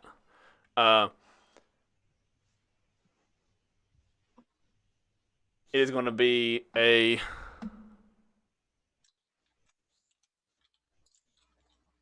Trying to remember. You didn't get any raises on the pedestal, did you? I don't remember. I don't think you did. I want to say this is just 4 days. 4 days repair. If you did not get any raises or anything. Okay. Okay. All right. And it's going to be the -4. Same -4 for alien technology. Okay? All right. Because this is just because you're one person. Now, that's assuming, right? Because you're going to have people helping you fix it. So they're going to help you get it done faster. That's the whole idea of teamwork, right? So the team helping you. Unfortunately, Levi is not helpful. So what we'll do is we'll have another scientist that can help you. Dr. Reynolds still around? He got a success. Or she, Bethany Reynolds. She got a success. I have a question. Yes. Do these fucking experts not have any modifiers on their rolls? Well, they got D10 skill. They got D10 Okay. skill. You gotta remember, they're not wild cards. They're not wild cards like you guys. Oh, yeah. Yeah. I gotcha. Yeah. Shoot that motherfucker. They're not superheroes like you guys. You guys are special. Y'all are the main heroes of the story.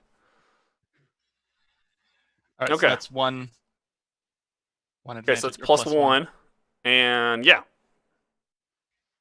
So rolling science at -3. Ooh, I'm going to Benny that. All right. Okay, sweet. So that means you finish it in 1 day. 1 day. So 24 hours. And you can split up in 2 days and do it in 2 shifts. 12 hours each. And not suffer any fatigue. However you want to do it. I think that would be wise. Does Levi insist Arthur takes a break? Because if not, Arthur's definitely going to I keep was just going. going to say, please, Levi. No, I'm gonna bug you at like the 12 or so hour mark and be like, dude, you're gonna hurt somebody if you don't get some rest. No, I'm fine. I could definitely go a few more hours. Uh-huh. And of course, we can. By the way, we can, like, if things happen in the story during this repair roll, he can break away and take breaks, interact with you guys, right? So he doesn't have to be toiling away at this machine, right? So feel free to get involved in other things, right? If something comes up. So. No, I just meant like from a don't take more fatigue, because right. staying up doing anything for 24 hours is, the second half of the day is usually bad. Right. I just wanted Matt to feel like he my wasn't. Work day is usually bad. I just didn't want Matt to feel like he had to be had to sit out the rest of the game because he's slaving away at the repair run. Yes. Okay. All right. Cool. Well, then Arthur will go ahead and take a break, as Levi insisted. Cool. Okay, so he's putting in his time at the moment, and so Levi takes breaks from time to time. Do you check on? You guys are obviously alternating out breaks and stuff like that. Do you check in on Levi and Spencer? Levi and Spencer. Sorry, not Levi. Aston and Spencer at all on the situation right now? Yeah. Okay. But, all right, so then let's have that moment then real quick. Let's have that moment. So you check in on Spencer and Levi and Spencer and Aston, and physically you step away to give them a break, and you go check in on the situation right now, and maybe you get filled in on this new predicament he's in, and when you're going that way, you see a flash of light coming down one of the tunnels. Like, okay. Like I saw the light moving, or like I saw something moving in a flash of, and there was a flash of light, and I saw the You shadow sort saw of thing. almost like maybe like the flash was running down a tunnel. But it was just a flash, and then not. I don't see anything else. Yeah, it looked like maybe like an arc of light, Yeah. but you did not I hear will- anything. I will note which tunnel, and come back when it's not just me. All right, and you were on your way to check in on Aston and Spencer, and the rest of the team. Okay, kids. But you know What's going that on? Arthur is not by himself. Just FYI, Reynolds is back there with him. Anyways, Yeah. so you show up, and I'm assuming Aston and Spencer are in that same room again, still trying to figure out what to do with themselves. And is the scientist with you, or have you guys still kind of hostile towards him? And is he just like, you know what, I'm out? That's still the situation. I mean, I don't know what he did. He left. I'm still trying to make sure homeboy over here doesn't. Well, get he my has brand. work to do on the pedestal. So if you guys are not being hostile towards him, he'll come back and do his work. Oh no, as long as he doesn't say any dumb shit, I wouldn't be. Okay. My whole thing would be like, Spencer, fuck off. You're not getting in my brain. Okay. Yeah. Okay. So that's maybe that's where we show up. Is that you guys are at the end of that conversation? Arthur walks up. Okay.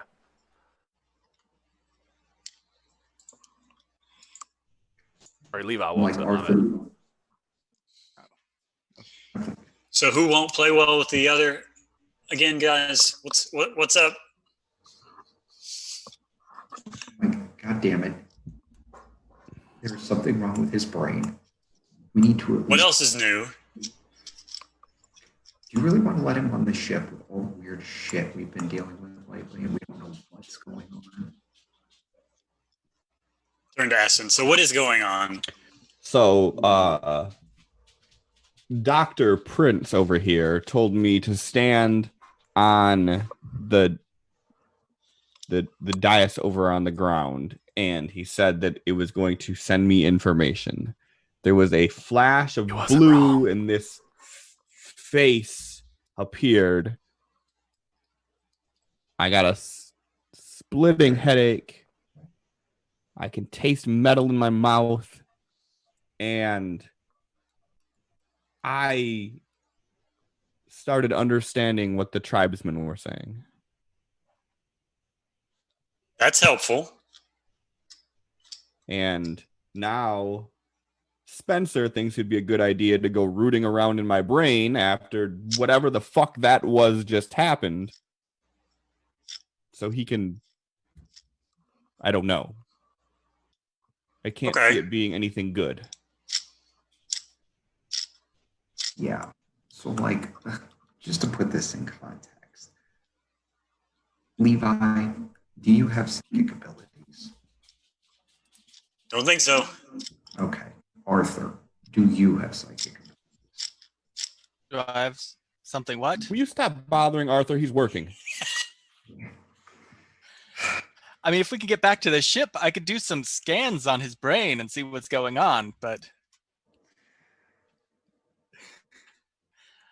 Brain scans, that would be good. Aston, have you tried doing anything else with your mind? I mean, I know you're not used to using it, but like... Can you like lift things off the ground with it? Levi, if you keep coming up with these grandiose ideas, you're going to end up injuring yourself. No, I what do you mean? Do something different with your mind. What the fuck does that even mean? I don't know. You magically started understanding the tribesmen. But I didn't do Spencer, that. It just... What else can you do? Like, describe a thing for him to try. I think one of his powers is to nag consistently for an hour. Yes, all of us on this ship are very good at that. Okay. Try, I don't know, lifting something with your mind. I can do that. Try to create an illusion. Try to scare Arthur. I don't do that. How do you know? Because I've never done it in my entire fucking life. You never understood the aliens until now either. And it would be much more logical to assume that there's something going on in here than something going on in here. And not a fucking word, Levi. Not a fucking word. Maybe you can use your mind to like persuade somebody to do something. Arthur, aren't you working? I am. Yes. He's brilliant. He can multitask. In the corner while you guys are talking, Dr. Sam Prince sneaks into the room and back towards the pedestal and tries to do his work. now he just got caught in the crossfire. Ask him what the fuck I can do with my mind. I don't know what's going on here. He just kind of puts his head down and just gets to work. See, at least somebody around here knows what they're supposed to be doing. So, we're not going back to the ship yet, Spencer. So, we'll discuss the who gets back on board later. There's a weird... What? The tribesman said something about a reaver, and then two of the people that Kathis were with left to go find them. Is Kathis still here in this room?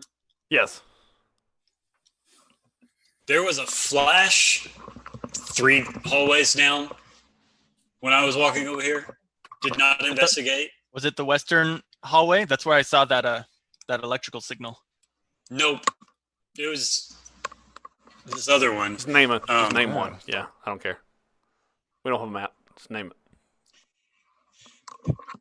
It was the northeastern one. There you go. And it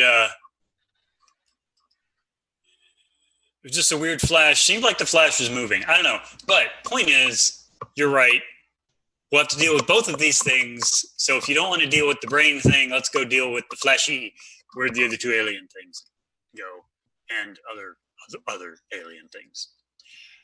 Hey, Spencer, what do they call themselves pointing at Kathis? So that, like, we have 2 kinds of aliens now, at least. One of which is outright angry with us or like mad at us previously and blows up. And the others are these guys who are slightly less angry at us. Levi, you just can't ask questions like that. That's rude.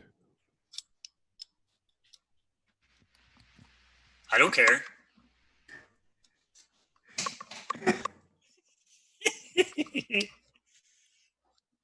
So you want to know what he calls these things? Like man? Or... Oh, wait. You just said they were reavers. I missed that part. I'm catching up now. So they went hunting for reavers. Let's go hunt some reavers. Or do you want to figure out what else your brain can do, Aston? No and no. But didn't Spencer say something, only psychic powers hurt them? Yes. Right. That's why we're taking Spencer. So Spencer and Kathis should go look. And then the 2 tribesmen that he sent to their death, assumably because they can't fight this thing, should probably come back here and protect the doctor. That's a good point. What does Kathis expect his buddies to do to the reavers? Welcome to ask him. Well, I'm asking Spencer because I don't understand the aliens, Aston. Yeah, well, I don't understand what he wanted them to do. Probably just die in place. He just told them to go look for them. So There I'm you assuming go. get an eye. It's called on them. scouting. Or keeping track and finding them. There you go. They're scouting. Not It's something called I would- non-engaging. I don't understand that. If those Non-engagement. What's reavers that mean? decide to engage them, they will be engaged. I've been engaged lots of times. It's not that great. No, I meant in the military sense. Oh, that too. That's definitely worse. It is. People get engaged in the military all the time. Yes, it's unfortunate. But anyway, back on topic. We have a ticking time bomb here. Wait, there's a time bomb now too? Oh, Aston, right. It's in Aston's brain. Anyway. And if you keep it up, I'm going to explode. That is my goal. Yeah.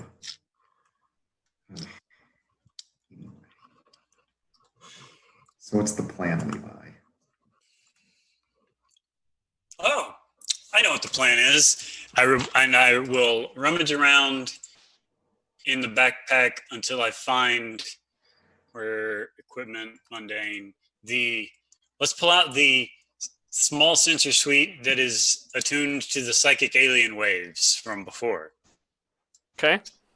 I don't know All if right. Arthur has that or I had that still, but we have it with us for sure. So let's get that and see what it says here in this building. Is that the one? That's not the one you used before, was it, Arthur? Well, we made one for Levi's like sensor array. Arthur was using a basically a sonar. That's what I thought. Okay. That's what I thought. Okay. Yeah, But Levi should have his Gotcha. sensor array, I assume. Got you. Yeah, this one was from, I don't know, I can't even remember how No, far I back. got you.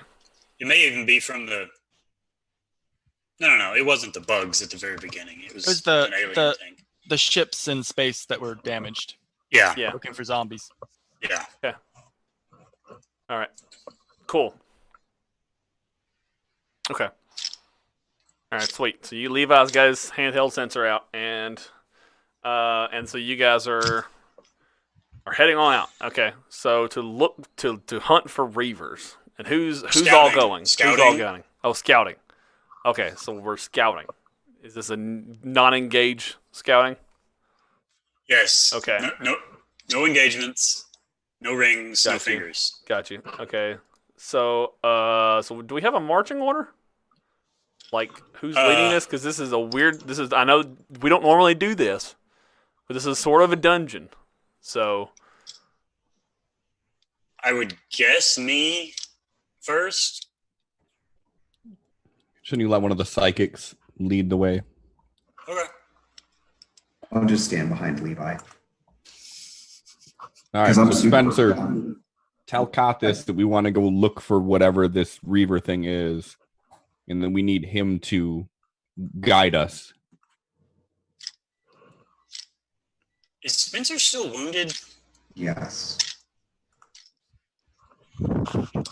yep, everybody's still wounded. I mean, unless you spend like 5 days. It takes a lot of resting to remove wounded. Yeah. Is it worth an adventure card? Because I've got the hot iron and whiskey adventure card, Oh, which I think is the one that we used on Cliff before. Works Or great. You've got the healer here now that did it to him. So, well, actually, technically, he's out scouting, but you can find him while scouting, essentially, and he's the one who did it before. So, That's more of a ask Spencer because all wounds are recovered, but the victim gains a permanent scar that subtracts 2 from persuasion for the next in-game month. So that's an option for you if you want to feel do better. you? Hey, We'll lift up my while shirt you and were show on the while you were on the ship, do you want to have had medical treatment, Aston, to remove that gut wound that you want to have carried around, or do you still dead set on keeping that? Oh no, it's mine. Okay. All right. Just one check. All right.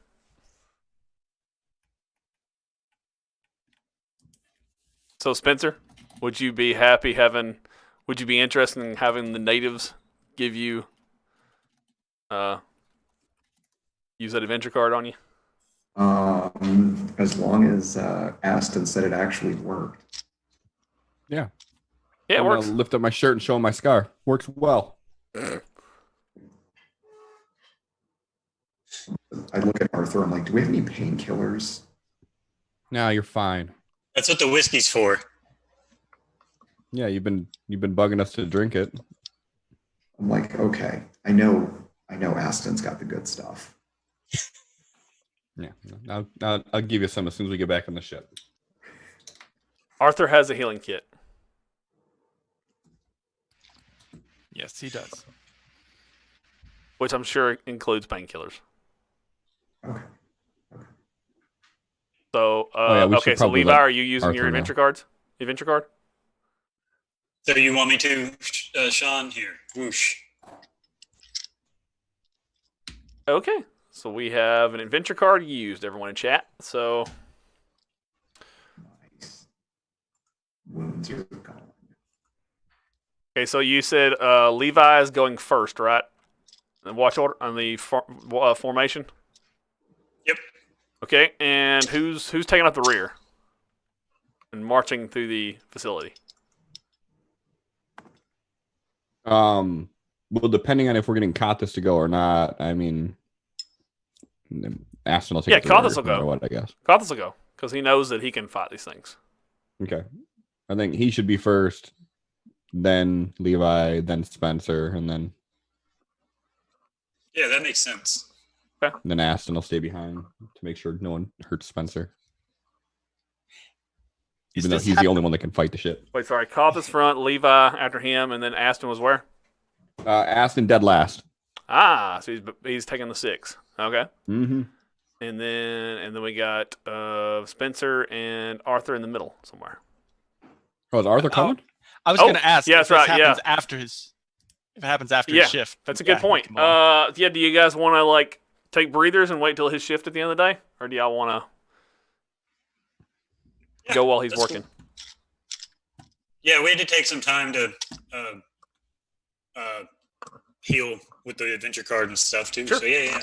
So eventually, if you guys take time, then the scouts return, the natives, the warriors, they return, and they communicate information back to through hand signals and grunting and stuff like that. They communicate to Kathis. Aston, unfortunately, even though you understand the language, you haven't learned how to understand the guttural grunting and hand signals yet, because that's more through, knowing the people and the culture. And so, but anyways, so Kathis just kind of eyeballs you and doesn't know how to communicate to you yet, and honestly doesn't know if he's communicating with you or something else. So he doesn't feel like he wants to talk to you. But he looks at you all, walks up to you all, and just kind of like locks eyes with you briefly, and just kind of goes, and he's affirming that he knows where they are, essentially. So can Aston consciously speak this language, or is it more just kind of like a in and out type thing? Something inside of you can choose to speak it, essentially. But you can will yourself. You can will yourself to speak it, but you're kind of giving up yourself for a moment to let something else speak it inside you. But you know what you said after you said it. Okay, so I consciously choose to speak it. You're just giving up yourself briefly to say it. Okay, if that makes any sense. Well, yeah. So as he walks back up and sort of locks eyes and does the symbol, you're gonna see Aston close his eyes and his face shift again, and you're gonna hear him start speaking in that language, and I'm gonna ask him, do you know where they are, and can we defeat them?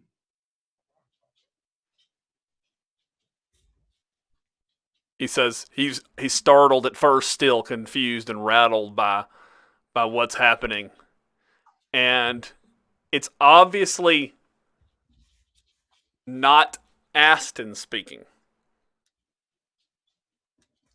but it's Aston wanting the information. But he responds and says,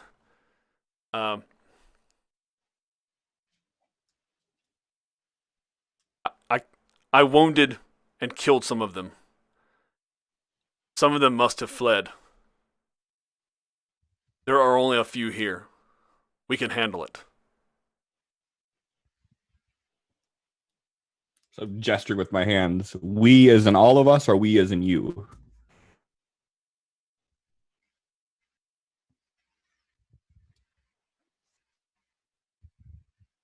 He looks at you and says, he looks at all of you and he holds up your fists with his hand. He's this.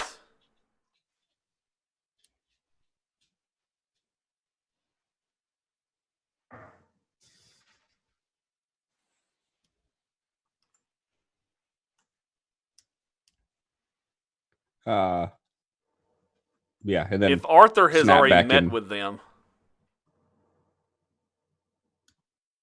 I'm Arthur, gonna snap Arthur back can into make a actually having science roll real quick. I didn't catch that. What was that? Arthur can make a science roll real quick. Excellent. Or not. Oh, right. He meant strength. Okay. It's possible that physical attacks is really what won't work on them. I mean, it's because they were converted into EMP devices, right? And they definitely are an advanced creation. It's very possible that this individual, this Kothis just doesn't know how to translate because he has limited experience with like technology. You have the slight suspicion that maybe energy weapons might work on him.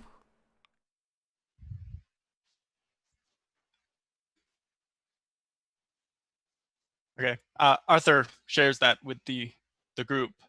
Would it be correct to assume that maybe EMP grenades would work on them as well? I mean, they are. It's very possible. Yeah, it's very possible. Because if Arthur thinks that, then he'd probably make a few EMP grenades to bring along if he had the time. Yeah, it's very possible. Sure.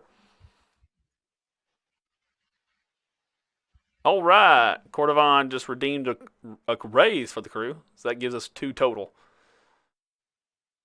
Sweet, everyone. So Cordovon, appreciate that, man.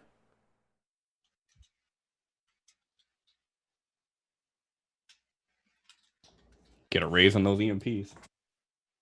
Yeah.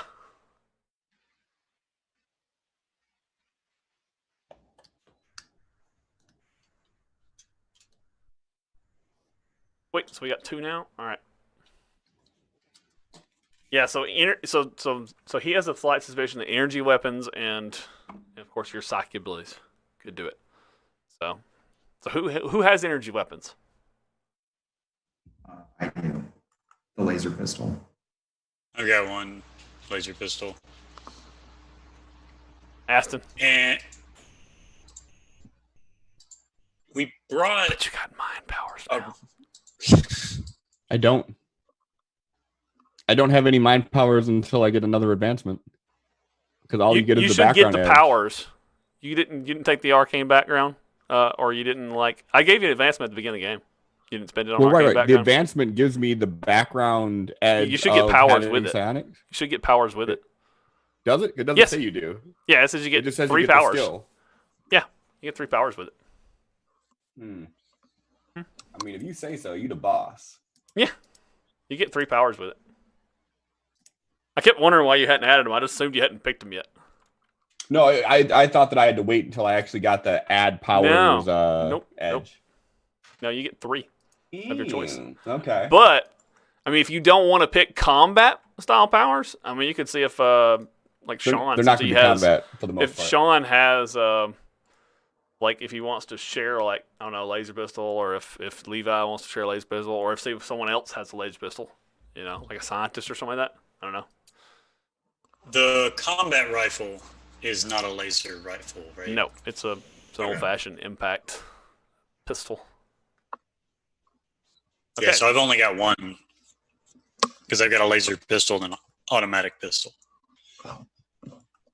And then we had one of the scientists bring a combat rifle, I think, before.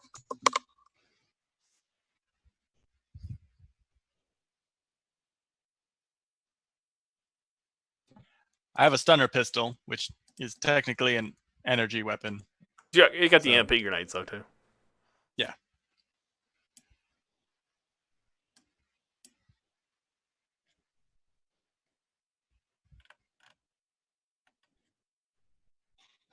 Okay, so how we're going to do this is I think that, unless this goes south and you guys completely botch this, we're going to try to handle this with a quick encounter, but it's going to be a lot more difficult than our usual quick encounters because it's a harder fight.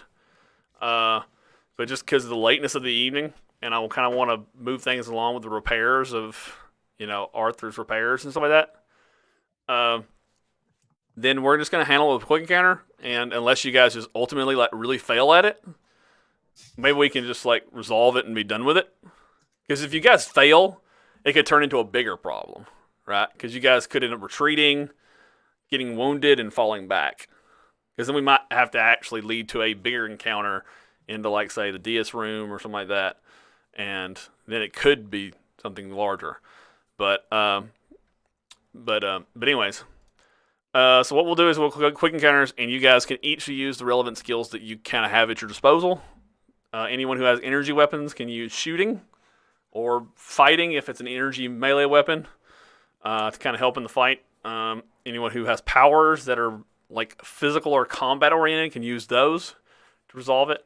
And anyone, say like Matt, who's using an EMP grenade, if that's hitting narrative, that's what he's doing. He's making EMP grenades and trying to take out these guys. He can use the repair skill to use that as his attack, essentially, to throw EMP grenades, or maybe he's handing them off to other people to throw them, whatever. So that's the skill he's attacking with. So what happens is you guys you meet up with the tribal warriors. You meet up with where they track them down to, and what you find are these. They look like crystalline clouds or particulate dust, essentially. But instead of being creating an EMP field, instead they are creating electricity between all of them. And because it's familiar to the natives of this region, they are formed into essentially a shape of a humanoid, right? And they're larger and towering, and they're down in the tunnels, the hallways, deep in the dark bowels of this facility. And when you guys turn the corner, there are a pair of them just bolting down the hall towards you, with brilliant speed, because they're not limited by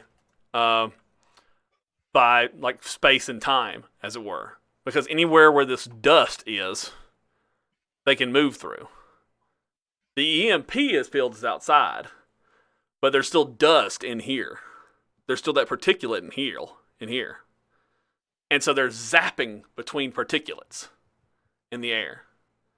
And so they're zapping around, and so it's very difficult to track and fight these guys. So essentially you're just tracking the energy in the air as best you can and trying to blast it.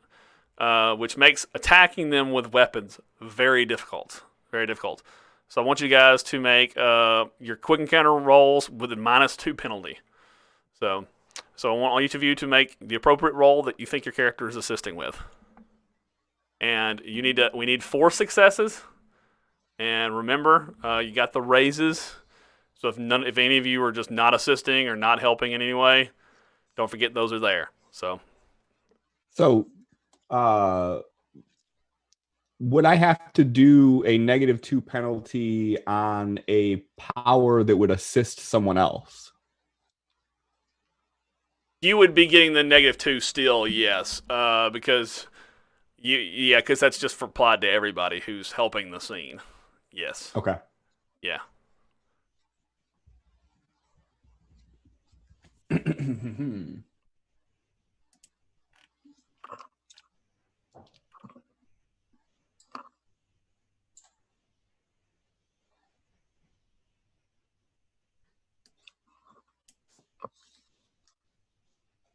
Oh, that didn't have the -2. Oof. Oh yeah, it did.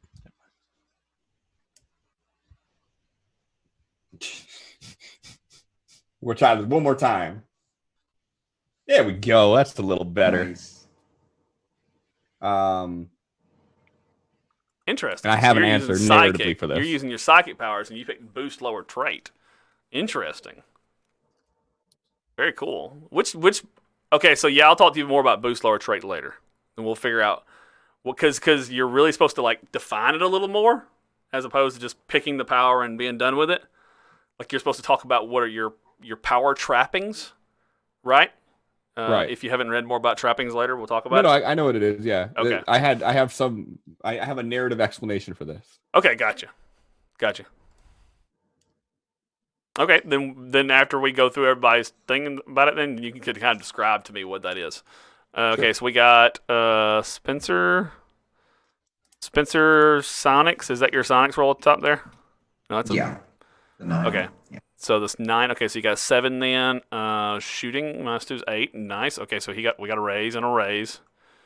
Okay, and we got a repair. Okay, so that's wow. Okay, you guys kicked these guys' asses, and then sweet. Okay, Aston did great too. Okay, you guys were fully ready for the scene after Arthur talked to you about his theory about it being energy, and you guys got the right weapons together.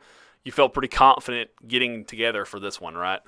And you just guys went into it ready, prepared. And when they started charging down the hallway towards you, just as pure energy, you guys lit up the place with. Levi lit up the place with his laser rifle, and what did Arthur like? Did he like hand off an EMP grenade to someone else to throw it, or did he use his own athletic skill and toss it? What happened? Actually, I was thinking if we all have our helmets on, Arthur connected his PDD into Levi's sensor array to pick up the electrical signals, and then fed the data into everybody else's heads-up display so that we can see where the electrical signal is going. Oh, kind of very helping cool. with the Kind shooting. of like a targeting system, also. Yeah, kind of like basically. for the. Oh, nice. Very cool. I love it. And so Spencer, what was he doing with his sonics? He's just blasting these things, trying to keep them away from the group. Okay, so he's like hitting like a concussive bolt and trying to like just blast the particulates, the clouds, as it's hitting as the electrical bolts are flying around. Okay, and what about Aston? How is the boost lower trait? Like, how is that helping the group? So as these things start coming down the hallway and the arcs of energy in this electrical field is coming off, you guys would see Aston's expression and entire demeanor change. And you would see him just sort of put his fist to his chest and yell out in that guttural tongue that you guys don't understand. And as he does, you would see this cacophony of energy kind of burst off of him, and you guys feel it envelop you for a moment. And as it does, anybody who is actually using like shoot, so like Levi, you would feel this extra like steady to your nerve, and your aiming would be a little bit more precise than what it normally would have been beforehand. Cool. Very cool. Awesome. Like a war cry. Nice. Like a rallying cry. Nice. Very cool. All right. So yeah, you see your shots, or like you're aiming up your shots, and you feel them get more honed and calmed as the war cry like comes out. And so yeah, so you guys make quick work of the this electrical clouds of energy, and then you guys suddenly see like of course the what was normally like this really dark and black tunnel. It's like lit up in brilliant lights of yellow and blue as energy is just getting blasted through, like blue from the electrical and yellow from your laser fire, and you guys can see like the white particulates just like fall to the ground like salt as they're just all just taken out. The energy clouds are gone, and it lasted maybe like 2 or 3 rounds of combat. That's as quick as it went down. And given how well all of you did, none of you took any wounds of damage. So good job, everybody. Yeah, the After thing that about all quick happens- encounters with combat is that you guys can all succeed and make it towards the common goal. But if one of you fails individually, you can still get wounded. So that's why it's useful to still try to like do like Aston did, for example, and spin that Benny to avoid taking a wound or anything. So yeah. So all right. And So yeah. after everything, the dust settles, I guess you could say. Aston would turn around and sort of look at the tribesmen and just like shout out something that you guys don't understand. And then you would see him close his eyes for a moment and his face kind of relax back to his normal demeanor, and he would just back on the ground. Nice. Very cool. And when Arthur the will make an athletics roll to try to catch him as he God. falls. oh, cool. Oh, he succeeds for once. Oh yeah, and he succeeds, and then you guys look, and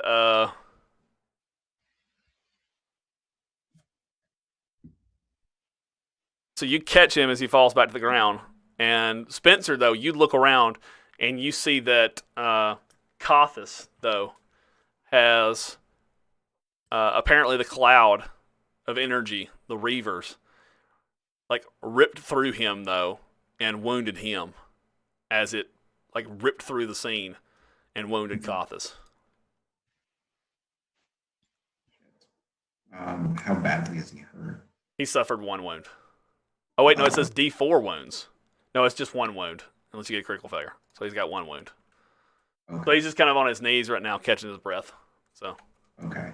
I just go to help him any way I can. help pick him up. Yeah. Yeah. Can Arthur attempt to use his healing toolkit? Sure, he may. I mean, if we have time. So before Arthur gets a chance to do that, Oh, okay. He wants to show off his. I do. I want to see narratively. It kind of makes more sense this way. That like you would see Aston sort of after you catch him and like you look at him and he's all right. His demeanor would change again when he sees Kothis, and he'd walk over and he would say something to him, and again in that guttural tongue, Which makes him slightly recoil. And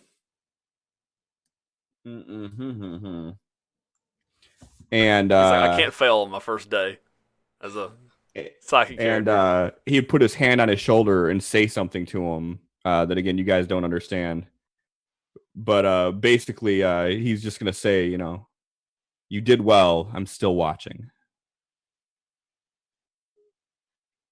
And you'd see his wounds begin to, like, you'd see like that crackle of electric energy sort of surround his skin, and you'd see his wounds begin to close. And then I'm gonna say, Aston's gonna pass the fuck out and suffer fatigue. No, okay. All right. Cool. And then I just look at Levi and I'm like, do you not see why we want to fucking figure out what's going wrong with him? Looks like he's unconscious to me. I'm gonna help carry him back. Now that he's unconscious. What? I'm doing a mind link now that he's unconscious. Yeah, he can't be unwilling if he's unconscious. Does it say that he has? Does it say the recipient has to be willing, or does it say an unwilling recipient? Let me see. Because those are 2 distinctively different statements. No, I know. Yeah. We're looking. Mind link creates between 2 individuals. Link comments only willing subjects. Yep, can't do it. Well, no, I want to see if there's some only other willing. entity in his brain that might be willing. Oh, okay. Okay. I don't want to talk. I don't want to talk to Aston. I get enough of that. Okay. All right. So Sure. I'll roll it. Okay. Yeah, like a Sonics roll. Just a general psionics roll. Well, that's your mind ray. Mind Mind link. link. Okay. Ooh, nice. I'd say that's pretty good. Take your power points off if you haven't Yeah. already. Yeah. Okay. So you reach out, you find something inside there, a mind inside there. It's a mind that's very foreign than anything you've ever reached out to before. Mm-hmm. It's a mind that you don't have a total grasp of. Okay. Can I communicate with it kind of like I do Cauthus, or I just Sure. detect? You can try to at least. Just basically, who are you?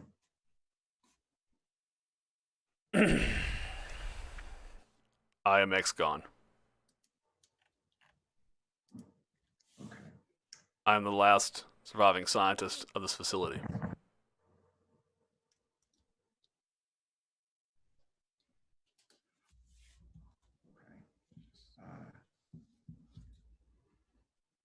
Are you using Aston as a host to leave the facility?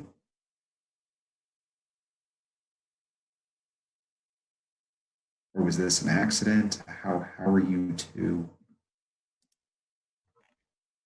joined? Is it so difficult to believe that I just wanted to survive? It's very understandable.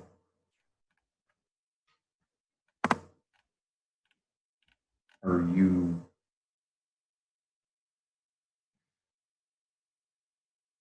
you giving, I'm assuming you are, you're giving Aston his abilities? Yes. I read that there was only a 16% chance of failure. What happens?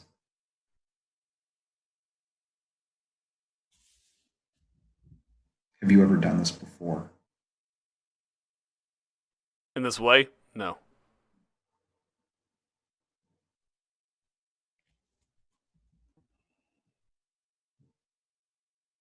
So why were you able to give Cauthus powers without joining with his mind? We've been transferring information like this for centuries. I've just never went into a flesh and blood subject. And you did it with Aston because this was your last opportunity? Yes. The facility was being shut down. It was running out of power. I was going to die. All my co-workers and fellow scientists had already been backed up and stored in the black box or died.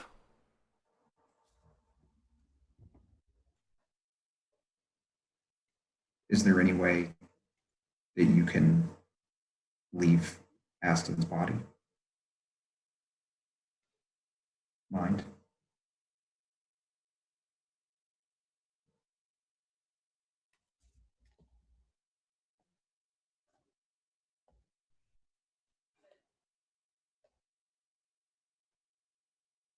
Connection gets severed.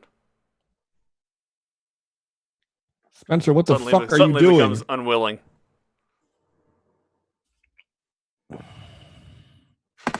Damn it. Well, that was enlightening.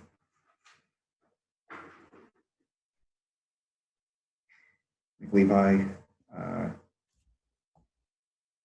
there is some sort of being that's taken up residence in Aston's brain.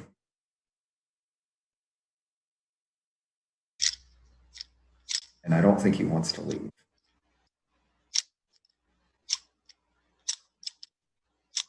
Is he friendly? Let me rephrase. Is he friendlier than Aston? Oh, yeah. It seems like he just wants to survive. Most intelligent things do. If we get this alien installation up and running again, could he not continue surviving here? It's possible. He said he needed to jump into, for lack of a better word, host, because this facility was losing power. He was the last scientist. All the other scientists had been uploaded somewhere else or died. He said a black box. So I'm assuming there's other of his kind in storage somewhere. It's possible that he may, if we can supply this place with enough power, maybe we can put him back. Of course, that's just a wild guess at this point. I don't know what kind of impact sharing a brain with Aston would have long term. This is not exactly something that I'm sure it's horrible for our guest, but I mean, is Aston going to be fine? Well, there's plenty of room in there. He'll be fine.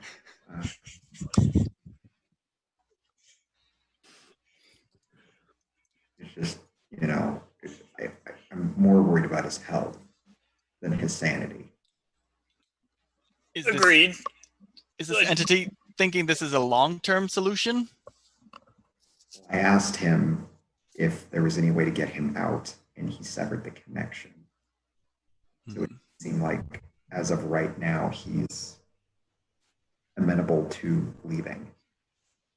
Is Aston awake by now? No, I'm kind of enjoying this Okay. third party interlude here. All right. Well, I think Arthur's prior comments of brain scans might be in order, etc. It's worth a shot. Yeah. Health. Now we know there is definitely something going on there. You get some of the other scientists on it. Some of them have to have. Maybe we can power this place up. Can we turn on the ship and use that power? Well, we got to get rid of this dust stuff first, I think, before we get the ship here, which is what Arthur was working on. So we're going to let him get back to that in a bit. Yeah, I think we've got another day on that, and then we should be good. Okay. Or half a day. Okay, so you guys go back to the areas that are inhabited. So Aston wakes up. And then you guys go back to the areas which you've already explored. And you guys rest up, I'm assuming. Because it was time for Arthur was done with his work for the day. And then we see Arthur go back to work for the following day. And I think it's best for us just to skip ahead until that work and labor is done. Prince is still finishing up in this room. He's found some interesting things, which I will enlighten you guys with at a different point. So Arthur gets the filtration system repaired, and so you guys, and he's got hooked up to enough batteries to operate basically a small ship, and at least for a short amount of time, and basically you can turn on the filtration system essentially. And fire the thing up and get trying to burn out that fog or suck up that fog out of there. So is that what we see you guys do, I guess? I mean, unless Levi has another idea, I think Arthur's going to go ahead and turn it on. Yeah, no, I mean, getting the ability to get more gear, scientists, supplies, etc. Yep. Here without having to hike them in for miles. Yep. Seems like the top priority now that it doesn't seem like there's more Reavers. Okay. Throughout all of this, has there been any indication where this nanite dust is coming from? Like, if there's a machine producing it around the installation? If you want to break from your current task and go looking for stuff, you're welcome to do so. Well, Or he'll finish this, and then that's probably what he'll do. You could always suggest that as a, hey, Levi, you should go look for a thing spouting this crap out in the air.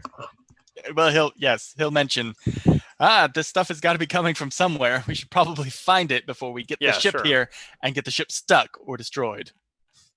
Because this isn't going to last forever. Okay. I can probably run a power cable from the ship in here and keep it running, but still. Yes. Okay. All right. Yeah. So essentially, some of you, or at least one of you, Levi, is going to like search the facility for maybe like a place where this nano dust is basically being put out into the environment. Yeah. Okay.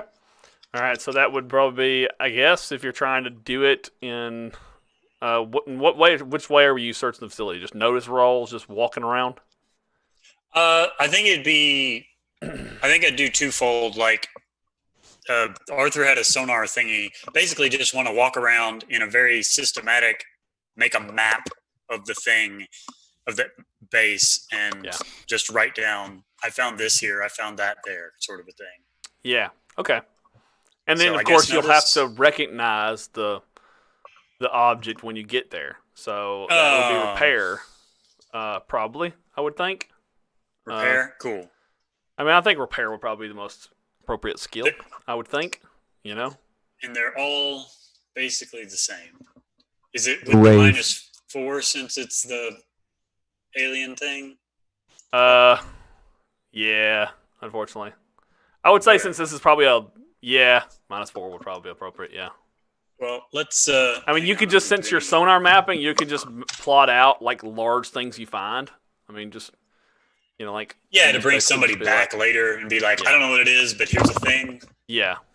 Okay. Well, I'm still gonna bring that because why not? You want to see if you can do better? Yeah.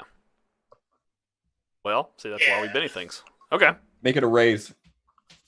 Yeah, we got that raise. You want to do that? Yeah. Okay. Sure. All right. Very cool.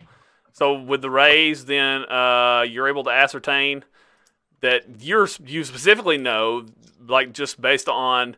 You've seen devices similar to this before. You've seen like nanobot type like machinery. I mean, they essentially have like spouts similar to like plastic coat pellet style spouts, and you kind of knew what to expect to look for. And at the end of like the section where it's going to be producing and like outputting it, and you knew to look for something like that at the end of it, and so you're certain that this is it. And I'll give you a +1 on any repairs rolls you make on it. That sounds like a fair bonus for the raise. That sound good? Yeah. Cool. Yeah. All right. I mean, while there is divergent in technology, I mean, some things are going to be similar, right? So. Well, and breaking things is usually easier than fixing them. Yes. But I mean, I wouldn't want to break it yet. I'd want to. Well, you'll have to open it up and then to figure it out, right? So. Yeah. No, I was saying finding it was my task, and telling the scientists about it would be the next step before like breaking it or shutting it off or anything. Okay. Oh, and that's true. Yeah, you're going to break it. Yeah, you can literally break it. Yeah, got you. Okay. So your +1, though, will apply to any sort of rolls to disable it, too, as well. Okay. Just do me a favor, put it in your notes, the +1 I gave you, just in case it doesn't happen this session. But you spent one of those raises to get it? Cool. Yep. Wait. We still have one left over. And by the way, those roll over between session to session. So do not be afraid to give those to the players. They are the cheapest option after all. Okay.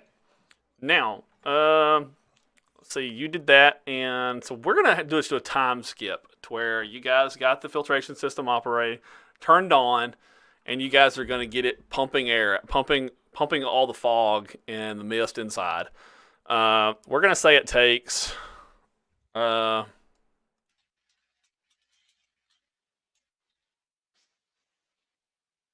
hours. Pump it all in. This whole place will be full of noise while it's operating, at least in that side of the facility. And so that gets resolved. What do you guys immediately do once all the fog is lifted and you guys can communicate with the ship again? What does that look like? Probably try and send if the ship can send a signal off planet back to the other space station, alien base, and whatever, and Okay. give them an update. So you guys send it from here. So Captain, what is that? What is that signal back to the alien base? What does that communicate? So gives them the coordinates of where we are, where the ship is. We've rescued all of the scientists we could. Alien thing found, and we're currently working on getting it ready for more people to explore it. Essentially, want more science teams down here, basically. Yeah, and we want somebody who knows more about alien psychics or AI, something like that. Okay, cool. All right, sweet. Okay. All right, communication signal sent out. It's a relatively quick response. I mean, because you're in the same system, and Adira responds back. She wasn't at a computer where she could respond, so like it's like a signal sent out, and then a couple minutes later you get a audio call back. So she answers and she speaks and says, "So how's my science team?" Well, half of them are fine. Okay. Well, half is better than all of them dead, I guess. So that's good news. Yep. First, is my brother okay? Oh yeah, he's fine. Actually, we're just trying to keep him from working himself to death down here because of the alien tech. Yeah, I'm not surprised. Okay, he'd be an invaluable member of the team if we can get him over here. Well, your help is much appreciated. Look, yeah, we'll get teams down there as soon as we can. Tell Arthur to keep an eye on those storms and tell us when best we can plot out a course for pilots to send people down there. So, after all, our scientists aren't best pilots. So two things. One, we have smart aliens here. And wow. Two, there may be a smart alien, like smarter alien or an AI or something in one of my crew. Oh, why would you tell them that? That's why we want the AI psychic expert person. Can we get him back on one of our team's ships? Back Doubt to the facility as soon as possible? No? I don't know that that's a good idea because whatever is messing with him came from this building. So if we want to get it out, we may need to have him in this building.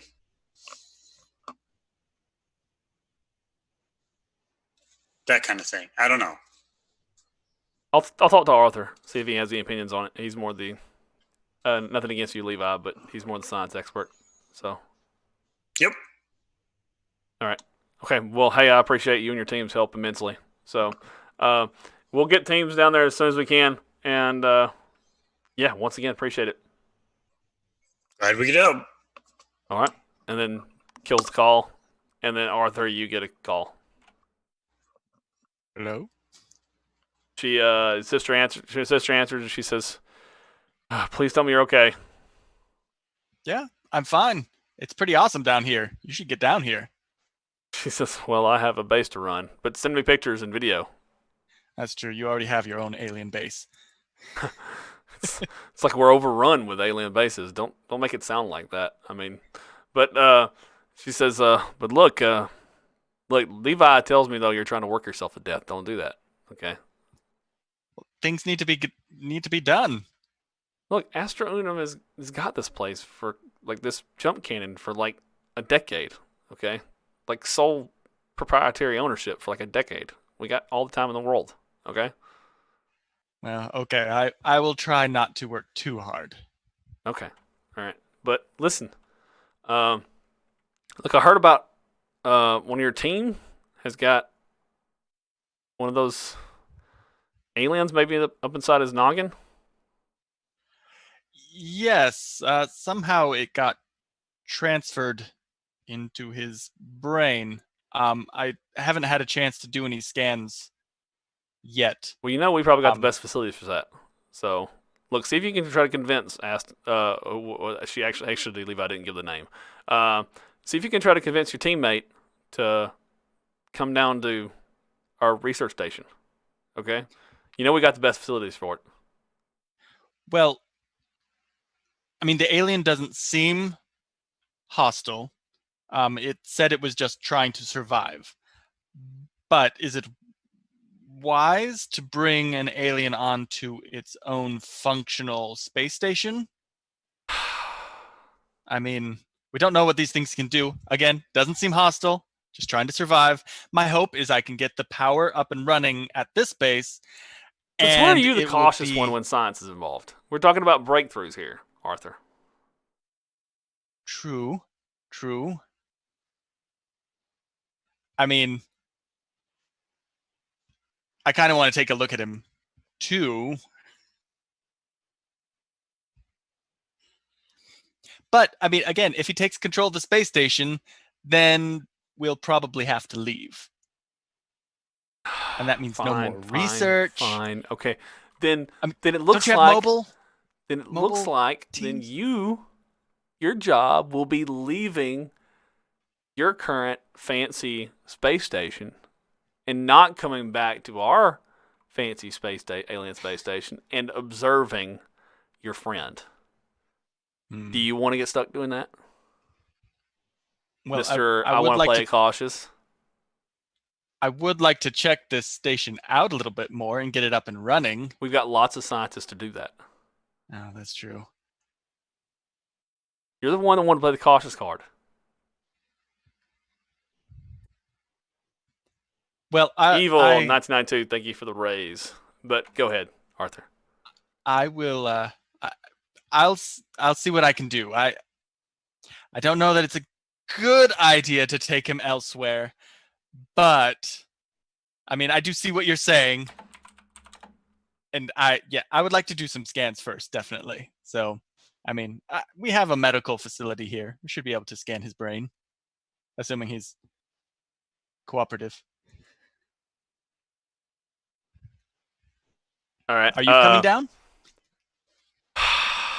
I'm trying to work it out to where I can. Let me get back to you. Okay. All right. So she says bye and then hangs up. All right. Okay. So we'll just kind of like forward on ahead and essentially say that you guys you get the science teams you need and to do the things you want to do, and because we're getting pretty close to the end of the night. Thank you, Evil 1992. Thank you for the raise. Appreciate it. As I said in chat, that is actually that can be it'll be rolled over till the next session. Appreciate it so much though. Now, so everyone, so the science teams come down. Do you guys move? Do one of you go back to your ship and move it and park it closer to the Obsidian outpost?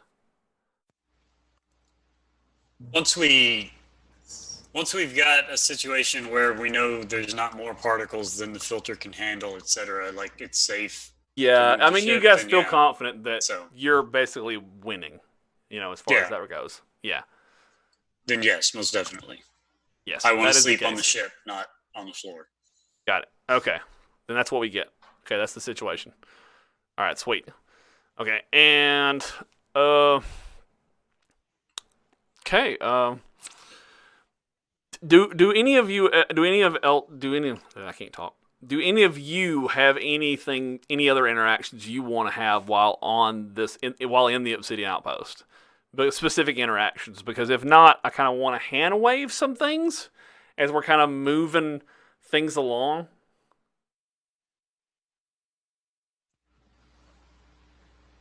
Shaun, is that you nodding your head? Weapons or armor or gear, or is it all like attached to the wall, sort of a situation? Like gutting the outpost? Is that what you're thinking? No, like handheld equipment of any kind. Like alien guns and shit like that? Not even necessarily guns, just stuff that can be moved around. Even like an alien toolbox. Oh, okay. Well, tech that can be incorporated into our own. Well, here's the thing. Okay, so it's gonna take time for the scientists to get in, get the power grid turned back on, find out what the individual compartments and stuff like that are, and that kind of stuff. It seems really important to you guys that, well, it is very important actually, that you guys stop the fog, right? Because if you guys leave and don't stop the fog from keep producing, that will be a problem. So I think we need to definitely resolve the whole the nano dust thing, because there's all different forms of the nano dust. So let's resolve that real quick. Let's resolve that. Who is actually wanting to do that and be involved in that? I know Jeremy got a +1 to do that. So does Arthur want to break something instead of fix something real quick? Yeah. Okay. All right. So are you just dismantling it, or are we using like demolitions? Do you want to take lead on this, Levi?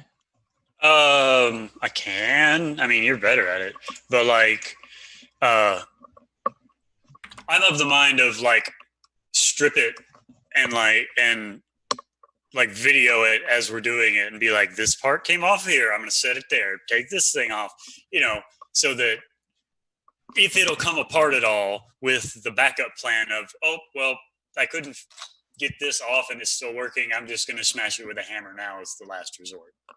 Yeah.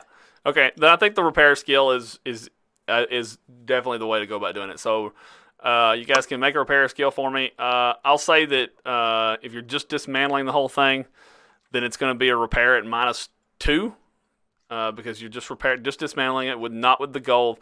Well, you don't want to damage anything, right?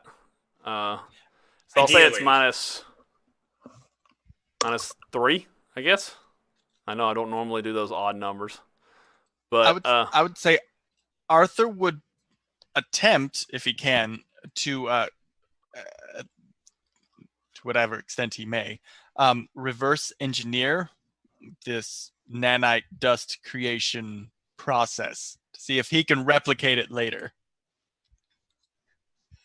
Sweet. Okay. Real quick, I got to give a shout out to I'm gonna lick your nipples. She wants a verbal call, or he or she or It's a she. they or it's a she. Okay, so she wants a verbal call out. So thank you for giving the party raises. I appreciate it immensely. The party appreciates it. So they will get to use those races probably next game, unfortunately, but they'll definitely be there for them. Thank you. We appreciate nipples. Yes, we love the heck out of your nipples right now. So, okay,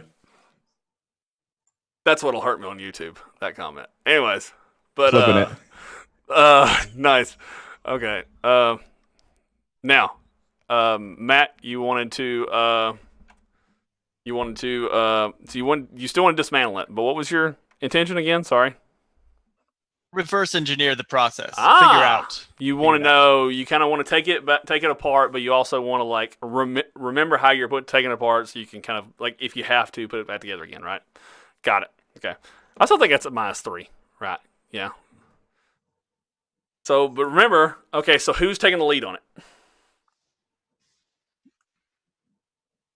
Aston? I don't know. Well, you have a +1 from before. Oh, right. I can roll to support you. That's a good point. So does that mean it's just a -2 for me to try, and he can support? Well, I was going to like ask, if you're going to take the lead on it, you get a +1. But if you want Arthur to take the lead, he can get the +1 you normally get. It's just essentially you're giving him a +1 on top of the support roll if you want to help him. So yeah, let's do that. So I'm going to roll the repair at -3 to try and support him. I have bennies. Go! Go, Bennies, go! That didn't help. Oh well. Last one. Come on. Been 2 Bennies? Your number. Might as well, There right? you go. Okay, that's so -3 that's a 5. Okay. Okay. So you get a +3 total to this roll. So you will make your repair roll at no penalties. Use a raise. Well, you can see if you succeed first. I mean, you might get a raise without it. See? Yeah. Yeah, so you definitely do it in just we'll say like I don't know, like 5 or 6 hours, like very little time. And you dismantle it, and you can easily track in your mind how to reassemble it again when needed. And so you get the parts and all that kind of stuff put to the side, and you actually probably lay maybe like a PDD schematic as you're taking it apart.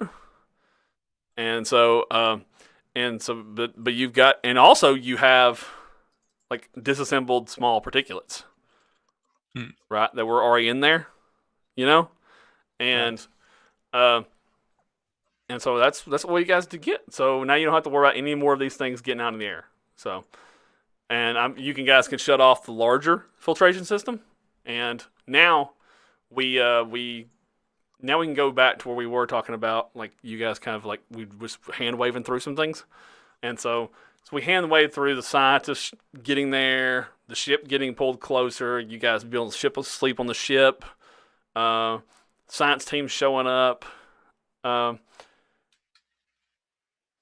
I guess your sister does come, your sister does come because she has other people who can run the station when she's absent, But your sister does come, and so she helps you with the investigation. And so maybe we see like a bonding, between you guys during that short time that you guys are there. However, so like, what's your investment, guys? Like for you guys, because it could take a while to bring this whole facility back online. Because, your mission was find the facility. Like, I think Arthur would just be giddy getting this whole place operational again. He would stay as long as he was allowed. So, do I have the ability to speak with XCOM? Like, to communicate with myself? Can you open up your mind to XCOM, essentially, and have him talk back to you? Yeah. Is that a thing that I can do, or is it like it's two separate consciences? I hadn't thought about it. It's more of something that if you and I want to talk about, like doing it, if you want to do it, we can talk about how it might happen. Okay. Yeah, I kind of like the idea of it being two separate consciousness, because it almost feels like it's too meta if I could actually just talk to myself and just get all the secrets. That's kind of what I was thinking. Like, and if it was possible, it might be kind of like Teal'c, and it like in like Stargate. I hate to like show like a little bit too much nerd here, but like he had to go into like if he ever wanted to speak to like his, oh my god, I just talked about how nerd I was. Yes, thank you. I was looking for the actual like deeper word. Yeah, but I couldn't think of it. If he wanted to go into he'd have to go into his Kelnareem, which was like his like meditation state, and even then he only got mixed like signals or like small images or anything from it. So essentially the idea is like for him to communicate with someone else, usually he has to take over your body. Right. and then you can't communicate with someone else unless you're in control of the body. Okay, So that's fair. that was kind of what I was laying towards, because you had the idea of like, when you gave me the idea, when you come up with the idea that like when you're using your psychic powers, it's someone else doing it. Yeah, That's what gave me the idea. yeah. I'm gonna stick with that. I like because the idea that I have with it is that he's gonna be kind of he's gonna be the yin to my yang in a way. Yeah, and yin and yang don't mix. Yeah. Like they're separate. Yeah. Well, if that's the case, while there's this downtime here, I'm going to be using my speak language ability, and basically speaking with the tribesmen and just learning about their society. While I'm stuck there, I can't do shit else. So that's gonna be kind of the whole thing, is like, because you said that at any time that they have conversations that I'm retaining what he's saying. So just kind of learning about the tribesmen would be while I'm there. Interesting. Cool. All right. Has Cliff or Aston figured out why you can understand them? I guess I'll defer to seeing how long we're here. I'm sure Aston's a smart guy. After a while, he's gonna figure this shit out. But okay. All right. Okay. Yeah, I mean, it's up to Jeremy. It's up to Levi, actually. Sorry, it's not Jeremy. It's up to Levi. How long you gotta stay? So I think in Levi's mind, the question becomes like, how linked is this thing in Aston's head to the other alien artifact that we already had to deal with, and we were worried about it like taking over our ship, sort of a thing. Obviously, if Aston's sleeping on the ship and it hasn't done anything, that's one thing, but I don't know. So like, so in other words, you want to stay for a little bit while to kind of observe him? Yeah, and if it see if they get any more information about maybe what he is while they're here. Yeah, and try and get Aston to cooperate with Spencer to talk to. I can't think of the thing's name. Not Devin, but Exgon. Yeah. To get a sense of like, can we trust it or not? That sort of thing. And the eventually, if Aston won't like cooperate, the plan or issue will be like, well, the head of the space station knows there's something up with one of us, but so they may not like let us leave because they control the jump cannon. So we may have to give them some sort of assurance that, I don't know, things are going to work. It's all Spencer. Okay, so this is how we can do it. Okay, so it's going to take a week at least to get the power grid back up online. Power restored to I say back online. Hooked up to a power generator, right? And once it's restored, then they can start doing things like trying to get computer systems back up online. And then it's going to take, I mean, it's hard to determine exactly how many days it will take to start like decoding and start trying to understand information on computer systems for an alien language, to be honest. I mean, because half of it is just deciphering what the information is and testing things. I mean, if Spencer shares anything about what Exgon said, Exgon did say that some of his former scientists that were here were deceased and some were backed up in data. So there is information to be found, and there is information about this place that can be found here by the crew and the scientist. So other characters remind me of this if I forget it. The backup plan is to try and get one of, assuming that they try to not let us leave, the backup plan would be to get one of those things online and try and pass that off as, oh, since we fixed the building, the thing came out of his head, we're okay to leave. That kind of a thing. I just had that thought and wanted to say it out loud so I didn't forget. Anyway. Okay. All right. Okay. Plan C, we murder all the people on the station. But see, no. We have As to I, leave as I somebody look behind. as I look at Matt. Okay. So we'll say hypothetically, I'm just gonna pick a time frame, right, before you guys are comfortable leaving, right? So a week has passed. Aston still hasn't acted any stranger, and he's become more comfortable with the tribal people. The power grid is back online, and they've moved. Power grid is back hooked up to the generators, and now they're moving on to computer backups and trying to figure out where they're finding that in the facility, and now they're trying to somehow download that. Okay. Now knowing that, is there a change to your plan? Because they haven't shown any. The scientists, on average, in this facility don't have any interest in Aston. Because they're like grunt scientists. They're more interested in the facility. Right? They're just average, or they grunts. Adira is not pressuring Aston. All right. So, but she has been talking with Arthur and Levi about still trying to convince you to bring him back to the research station. However, she is just a scientist. She doesn't have the manpower or the soldiers to try to get you to hand him over. Otherwise, if she did, she would have sent an army down here herself to get scientists. Does that make sense? Yeah. So And you get the sense that all she has is persuading at this point. so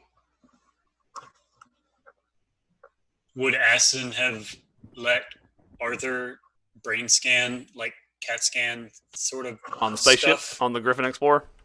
Yeah, just on our ship. Arthur, yes. Okay.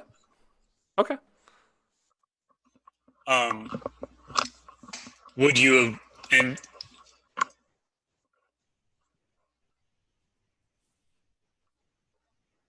would, if you won't let Spencer try and talk to Exgon, would you let Kothis try and talk to Exgon? Wait, he didn't seem like he wanted to talk to Exgon in your head, sort of a deal. He's still a little freaked out. Just apprehensive about the whole thing, yeah. It's an odd situation, Basically, I was trying to think of a way to just get some sort of communication or reassurance that Exgon, any sort of warm and fuzzy, that Exgon isn't like, I'm going to jump ship as soon as I, jump out of Aston and take over this and get out of here and go steal a thing or whatever. So, but I don't get the impression that he can. yeah, you're right, because he needed that big machine to get into you in the first place. Okay. Well, and if the facility is up and running, and he hasn't returned. Yeah, that's a good point too. Thank you. So, yeah, Although I guess we don't know if he even wants to return. We haven't communicated with him since, as far as I know. You got to talk to him about that. Yeah. Well, and basically, it comes down to, would Aston be like actively trying to prevent everybody who knows about Exgon from trying to talk to Exgon? Because like Jeremy would be interested in hearing about stuff, but Levi's like, it's Aston, whatever. As long as Aston's not, and Exgon aren't gonna screw with my crew and my ship and try and hurt anybody, then I don't care. Aston would be absolutely adamant that no one is picking and prodding with his brain. Whether anybody else was able to talk to Exgon, the entity himself, that would be completely different. But no, 100% Aston would not let anybody do it. Okay. Let's start with the brain scan then, because like he agreed to a brain scan on the ship. So like, because all these scenes are happening, like, I mean, because you imagine like we're talking about them like ephemerally, like narratively, and like the construct of ideas. They don't have to happen in that order of things. So like you guys did establish that he'll agree to a brain scan with Arthur back in the Griffin. ship. So yes, trying to find more words. So Arthur, who's now apparently pretty good at healing, so he can use the equipment. Okay, so Arthur, make a healing skill roll, just to kind of operate the equipment, use it, and that kind of stuff. Okay, yeah. So he's like, whew. The look on his face is funny. All right, he wants to look competent in front of his friends. So. Yeah, so Aston is on the table, and right outside the door is Spencer, and he's just kind of at the threshold of the door, right? Just kind of like nervous about what's happening and doesn't know how Aston's going to respond. And he's got you hooked up. Arthur's got you hooked up to all those like things on your head, these little suckers, and the machine starts like scanning you, and he starts picking up, of course, frequency for you, and then like readings for you, and then readings for a second set of readings, which is more consistent with someone who's more psychically capable. Higher level hertz levels for brain waves of the theta, gamma varieties. Higher levels for beta and alpha waves, but I mean those are not very active right now. Those are ones that are usually active when you're asleep, but theta and gammas are really pumping out right now. But they're still in the low levels. They're basically in the higher levels for someone who's normally like actively thinking, for like someone who's not psychically active, but like who's actively doing something, like reading a book or solving a problem. But Aston's just sitting there, not doing anything. Like if he was actually exhibiting a power, then it would be off the charts, And then of course you've got like we've all seen those kind of like those pictures and images of like an actual brain, and all like the things popping up and the different colors and all that kind of stuff. It's definitely an unusual reading, right? You're definitely seeing colors and like different looking, like it's more lit up like Christmas lights, than what a usual brain scan looks like. And then suddenly Aston's eyes close and they reopen again. And he looks like he turns his head towards like Arthur, and he just looks at you, Arthur. Mm-hmm. And then he says, "Where am I?" Or says, "Where am I?"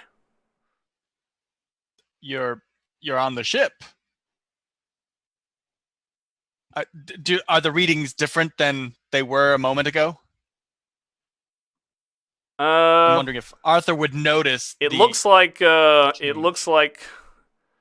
they've switched. The frequencies have kind of switched. It looks like the background readings are now the frontal readings. Okay. Yeah. And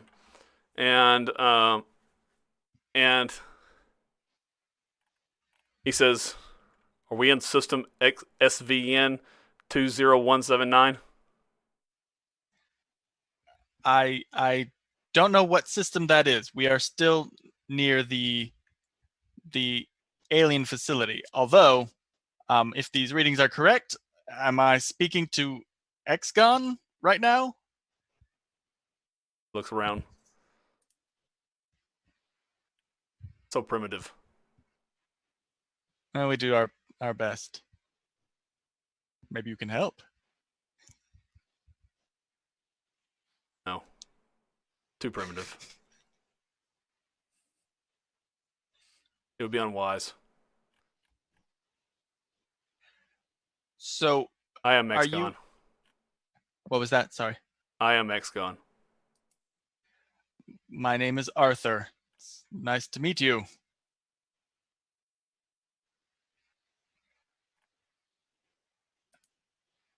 Is it?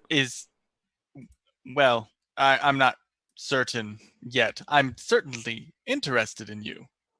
Are you going to be staying long with Aston?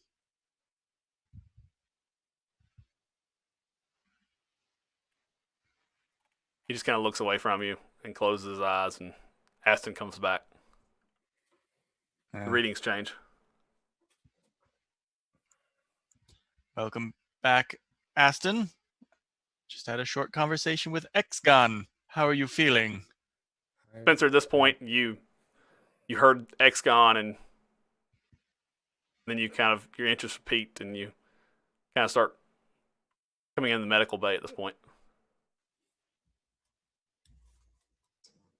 Aston, back to you. I'm fine, and I was here the whole time.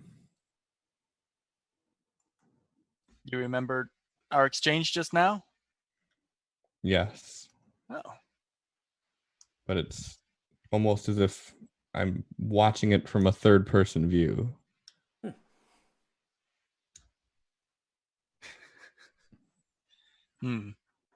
Interesting. I assume the scans do not show any brain damage or anything like that, or elevated stress, or anything dangerous. Nope. In fact, his heart rate and everything like that and went down when he switched to Exgon. Well, Aston, your vitals seem to be fine. Exgon does not seem to be having a negative effect on your system. I mean, physically speaking. I've told you and I've told Levi 100 times I'm fine.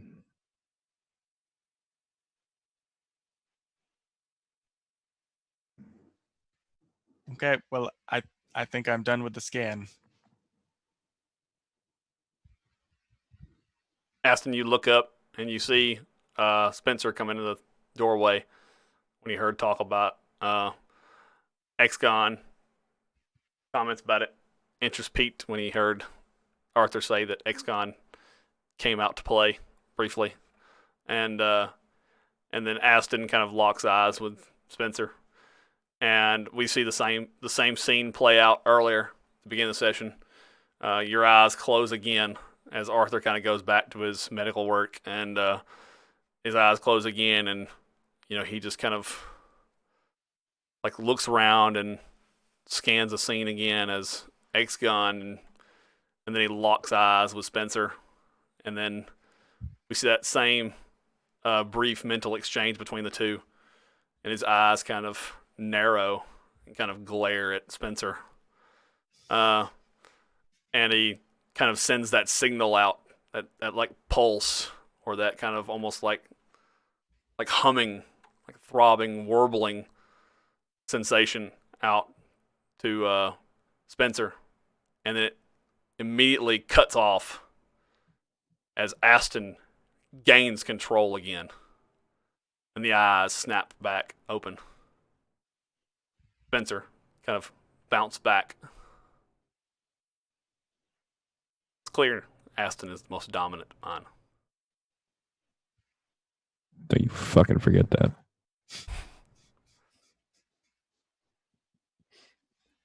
That's what I think we'll end the game, right where we began it. I like it. So, all right. So that's what we'll call it a night, everyone. Thank you for watching. We'll raid out to someone else's channel. If someone wants to help me out, though, that'd be great. We'll go out to the screen where we normally go to for the ending sessions. And then everyone just stick around for a brief moment, and we'll raid out to someone else. Since it's the end of the session, though, just some call-outs. So don't forget to check out Cliff's other channel, where they play D&D, Quest and Cliffhangers, on Thursday nights, 8 p.m. 8 p.m. Eastern Daylight Time. I almost screwed it up. And on Saturday nights, it's Savage Worlds, 8 p.m.